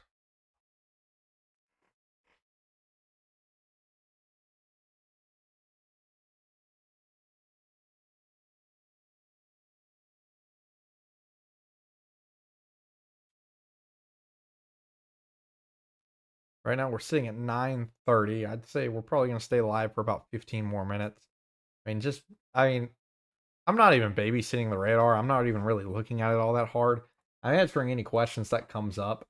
But I mean, we're just talking about flash flooding risk across portions of Mississippi and Louisiana. New flash flood warning for Tangipahoa Parish, but also lots of lightning and heavy rain spanning all the way from Baton Rouge up towards Waynesboro right now. And that's what we're dealing with tonight as that moves off to the south.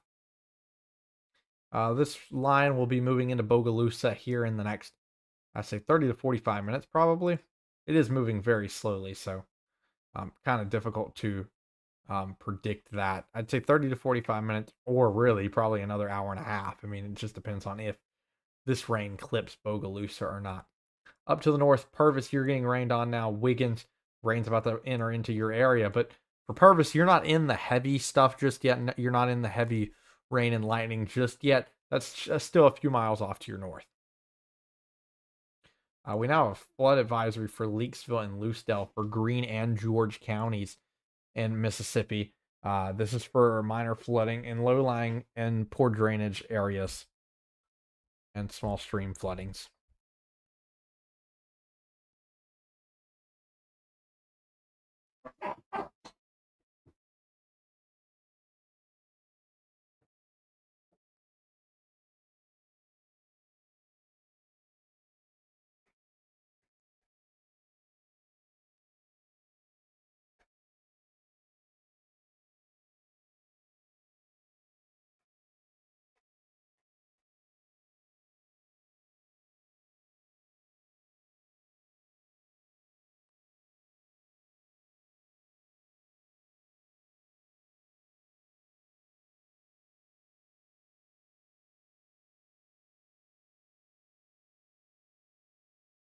Oh wow, what is that?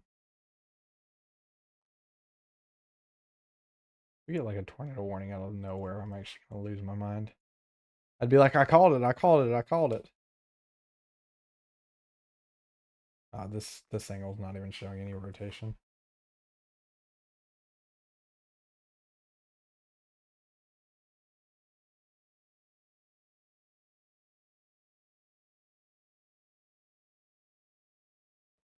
I'll be right back. Give me a second. All I need is a few minutes.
All right, I'm back. Sorry about that.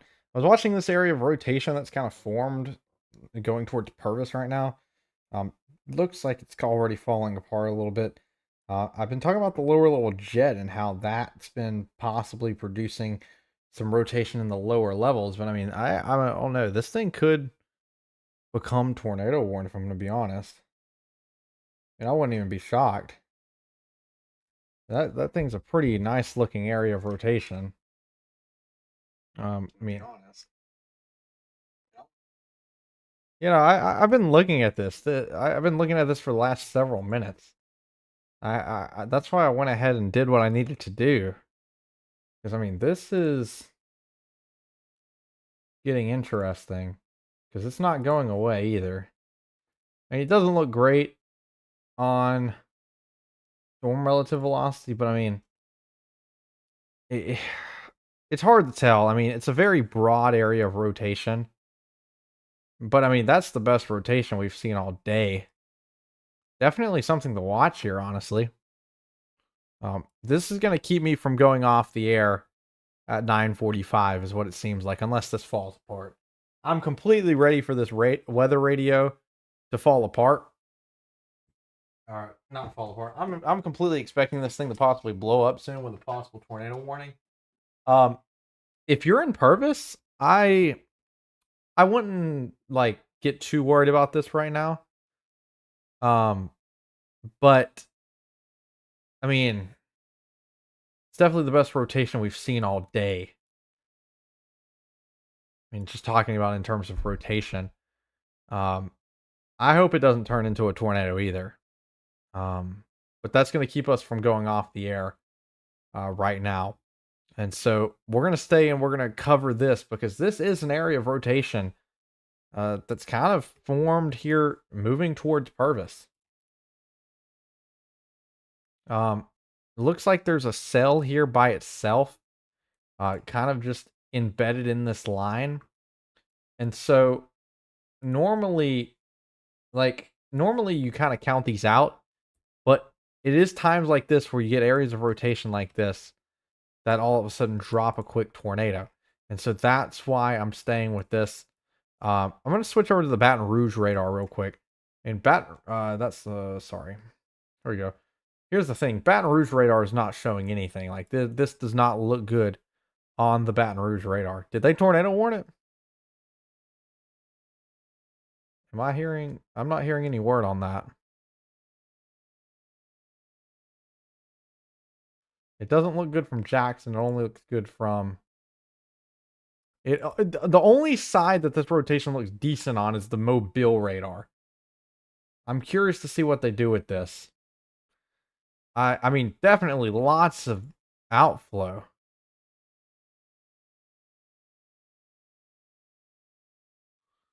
Yeah, no, okay. They haven't issued it yet. This is the only rotation we've seen all day. And I said it earlier. I said the lower level jet's going to have to play a factor if we're going to get a spin up tornado.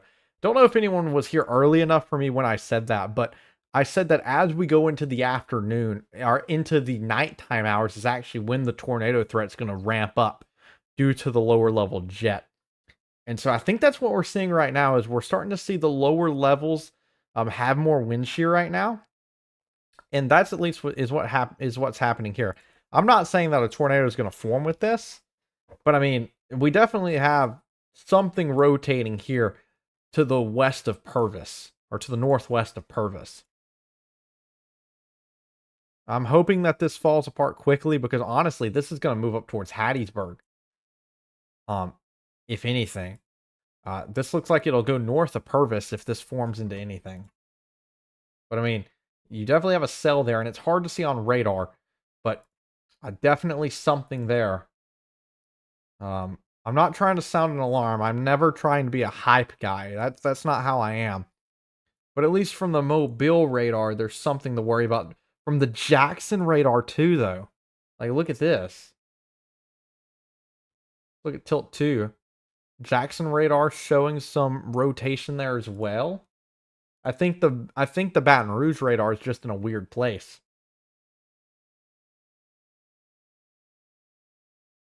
I think the Baton Rouge radar is right there and in like just the angle that you can't really get a good reading on a storm. But this is how it looks like. I mean, big greens with, I mean, not a lot of inflow, but definitely a lot of outflow with this storm. Let me get my phone charger real quick because I want to be able to watch this. I want to be able to keep the comments open for this. This is interesting. Trying to see if we have anything that could look into the storm. I don't know. They might tornado warn this. I mean, it wouldn't shock me if they tornado warned this. Let me put it that way.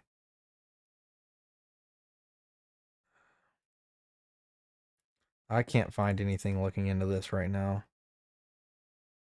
I'm looking. Yeah, I don't think we're not going to have a camera on this as of right now. Here, let me grab my charger real quick.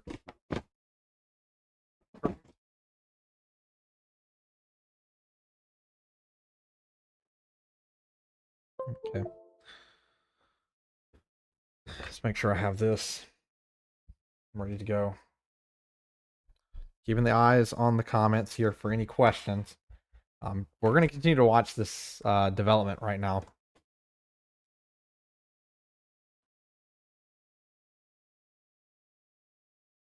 Relative to the storm, there's not a ton of rotation.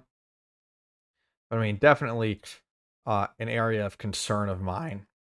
The first time we've been talking about anything all day in terms of rotation, and it looks like the lower level jet might be playing a factor in that. Good news is it still looks like it's kind of all over the place. It doesn't look as impressive as it did earlier. And so that's a good thing. We don't want a tornado to touch down. That would not be good. But I mean, I have reason to believe that this might be a supercell in there. I mean, you can kind of see kind of a weird little hook here. Oh no. That's basically where the center of this would be. And so there's kind of a hole right here on this storm that lines perfectly up with an area of rotation. So I'm gonna keep watching this for now. I'd feel way more comfortable after this area of rotation goes away. Luckily, it looks like it's broadening out. If you're in Purvis, you're fine. This looks like it's heading to the. It looks like it's heading a good bit to the north of Purvis. However, this area of rotation is now moving towards Hattiesburg. It's a very broad area of rotation. It's not something to sound an alarm on right now. I'll let the National Weather Service decide if they want to make that move or not. I'm gonna go with whatever they say here for right now. Just something I'm watching for now.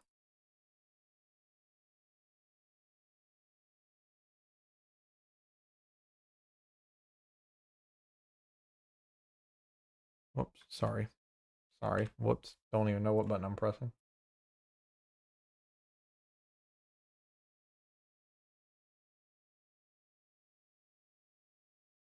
Hearing more and louder lightning in PRC. I think it's because storms have started moving into Pearl River County now. Yeah, they have. They started moving into northern Pearl River County.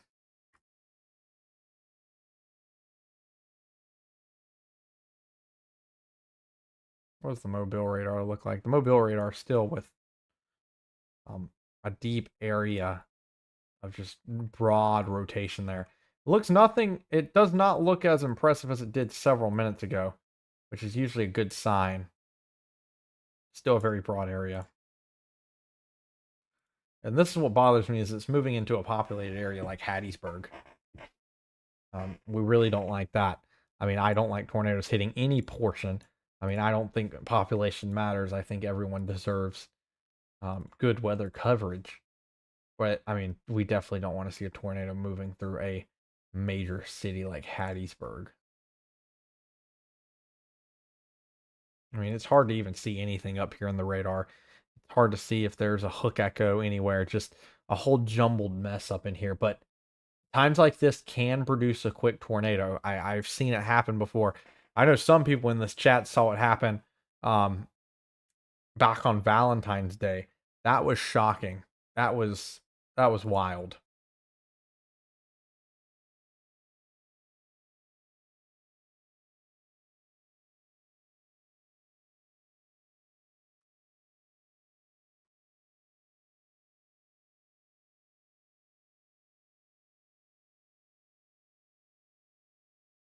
The Mobile radar is only updating every 7 minutes, which is kind of annoying.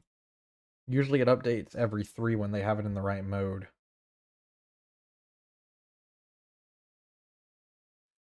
But not getting a lot of updates on the radar here from Mobile.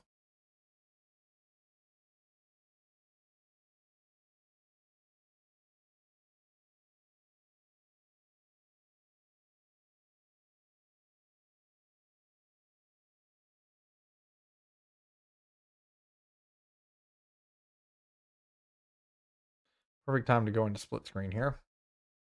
Let's get a camera looking to the south. This isn't really going to do much because it's not even near here. But, yeah, that's a terrible camera angle.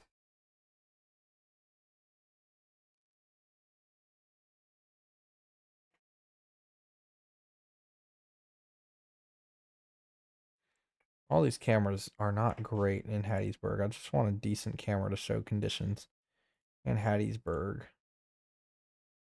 Well, let's just go here. Go with it. Trying to see if we can find any lightning or not in this. Really no reason to have a camera up right now. Can't see anything. It looks like that area of rotation has definitely now broadened out a good bit. So that's what we like to see.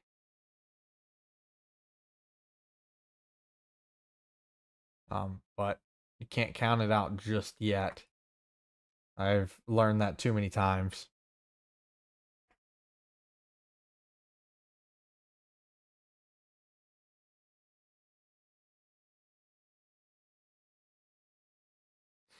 So we're just going to keep watching it now. Now, this is babysitting the radar.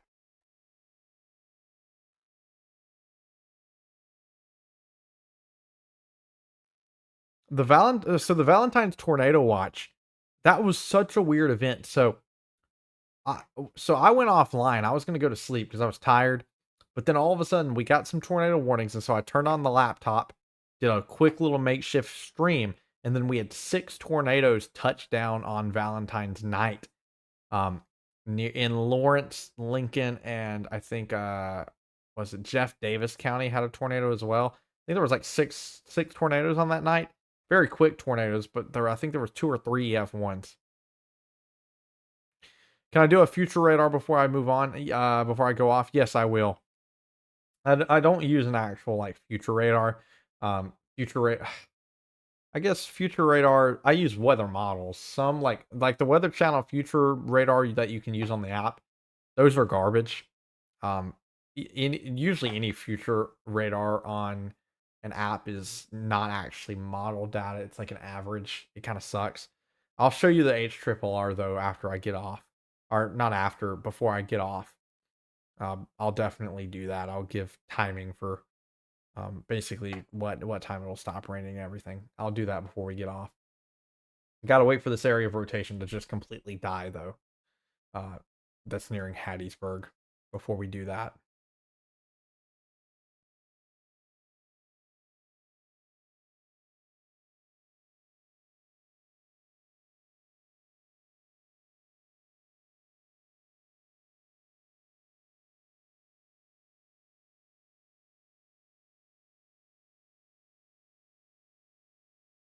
So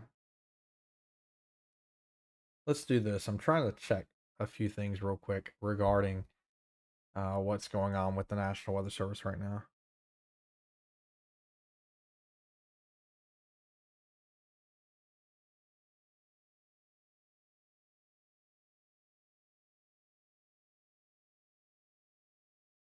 Wait, what happened?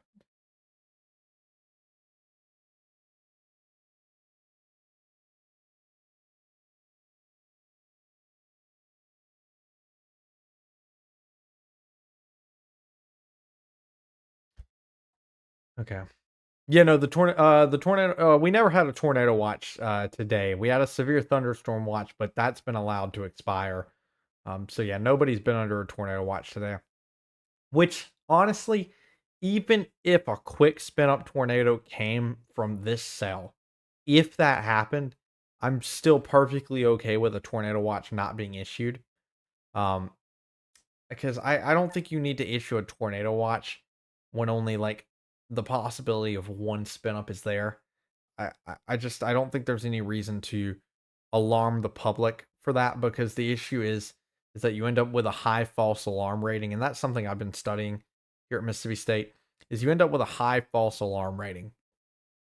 And unfortunately, there's also people in my class that think you need to tornado warn everything. Like they would say that the cell that's right now entering Hattiesburg should be tornado warned right now. And that's just simply not true. And that's just, I mean, uh, I don't even think that's an opinion. I just think that's wrong. Um, some people can say it's up to your opinion. I mean, I'll just say your opinion's wrong. Um, I do think that we need to be careful with some in some aspects, and we do need a tornado warn certain things that are obvious. But I mean, like false alarm ratings are real, whether people know it or not. The public will stop listening if you get to that boy who cried wolf effect.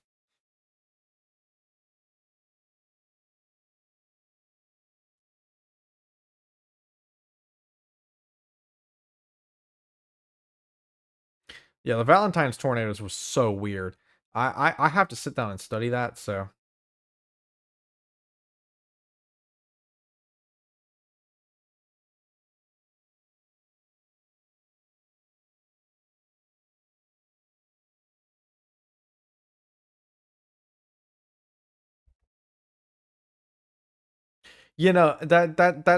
that's the completely correct move too.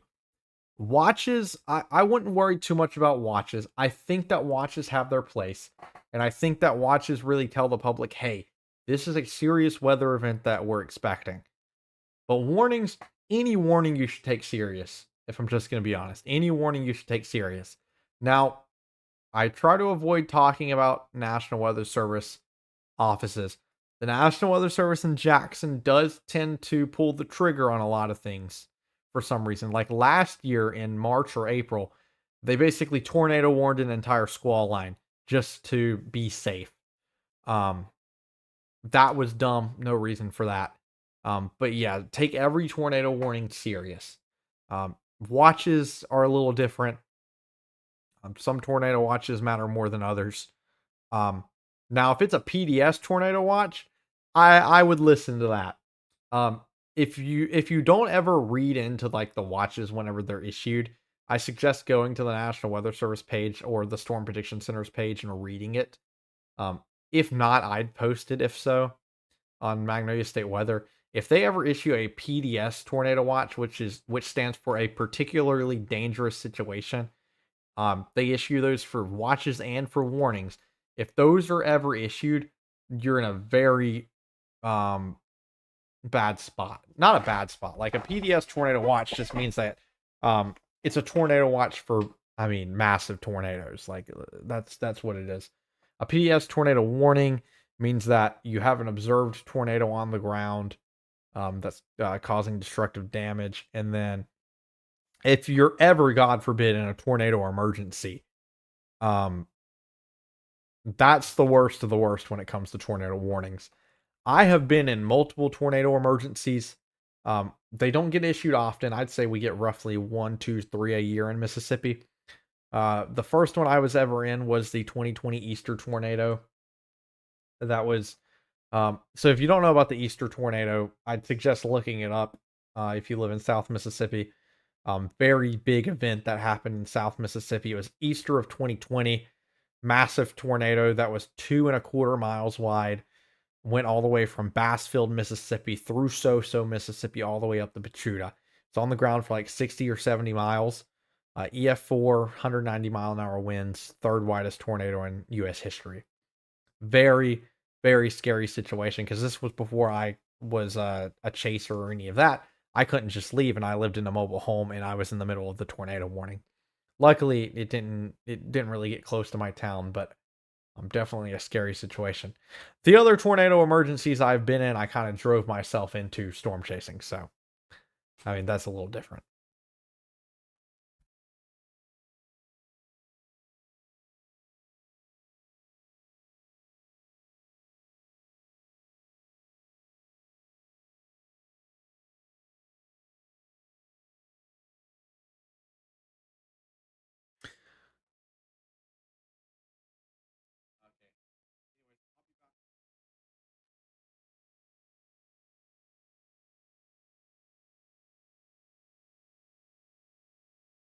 Looks like that rotation has kind of gone away now.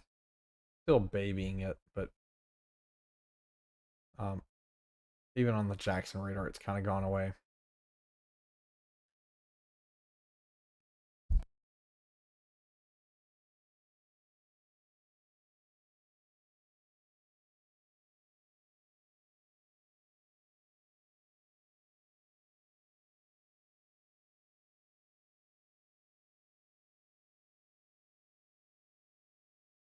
All right, I'm still here.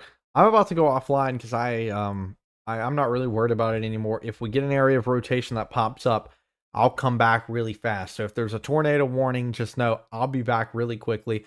But we're gonna go through this future cast just real quick. I don't have good tools like that just yet to do a future cast very well.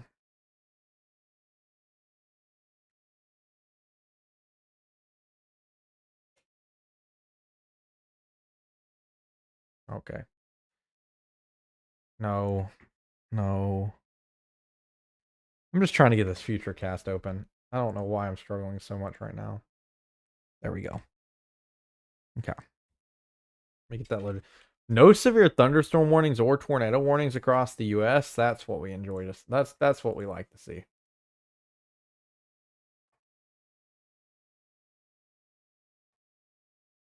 Okay. Here we go. So here's that little future cast real quick. Um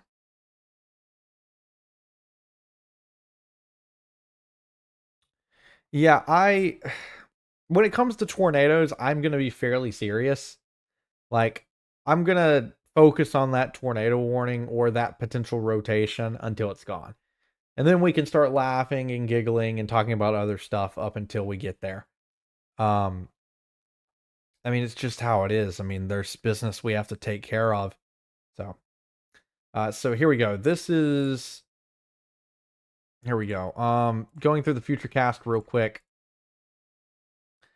You'll have storms moving basically out of the coastal counties by, I'd say, completely out by about 4 a.m., 5 a.m., 6 a.m. It might take a minute for them to completely move out of the coastal areas, but these storms are weakening as we go throughout the night. As you can see down here, lots of stratiform rain going to remain throughout South Mississippi throughout the night. This is at 2 a.m. That's when this estimated reflectivity is at 2 a.m. So still some rain over Mississippi, but then as you move forward, I'm going to move to 6 a.m. By 6 a.m., oh, sorry. By 6 a.m., most of South Mississippi's clear. The rain's gone. Most of that heavy rain is now off into the Gulf. Maybe some light stratiform rain over the Gulf Coast, but also some showers still lingering over Louisiana. But I don't think those will cause any major problems. Let's go towards 8 a.m. towards around church starting, because I know that a lot of people um, going to church in the morning. By 8 a.m., I think most of Mississippi will be clear. And then by the time we get to, 10 a.m., all of South Mississippi's clear. So that's where we're sitting at for the future cast. I'm going to go offline now because I have some stuff I would like to do, especially because I've been live all day. Um, but I'm not worried about the rain, or I'm not worried about the severe weather anymore. If we get some rotation, I'll come back live. Make sure you set your alarms for that. Or your notifications for that. I don't know how that works on Facebook exactly, but you can get notifications that I'm going back live. Um, for Monday's severe weather risk, I know there's a marginal risk across portions of Mississippi.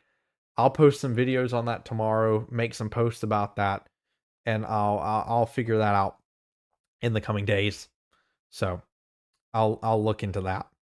And so okay, I'm gonna go offline. Thank you all for showing up tonight. It means a lot. We're doing a lot to try to grow with Magnolia State Weather. I mean, when you're a junior in college and you start your own business, it's never easy, but we're going somewhere. Thank you for 15,000 followers, guys. Long way to go, but it was really nice talking to all y'all tonight, and it really helped me keep going tonight and just enjoyed the night. So, anyways, y'all have a good night, and God bless, and thank you for choosing Magnolia State Weather.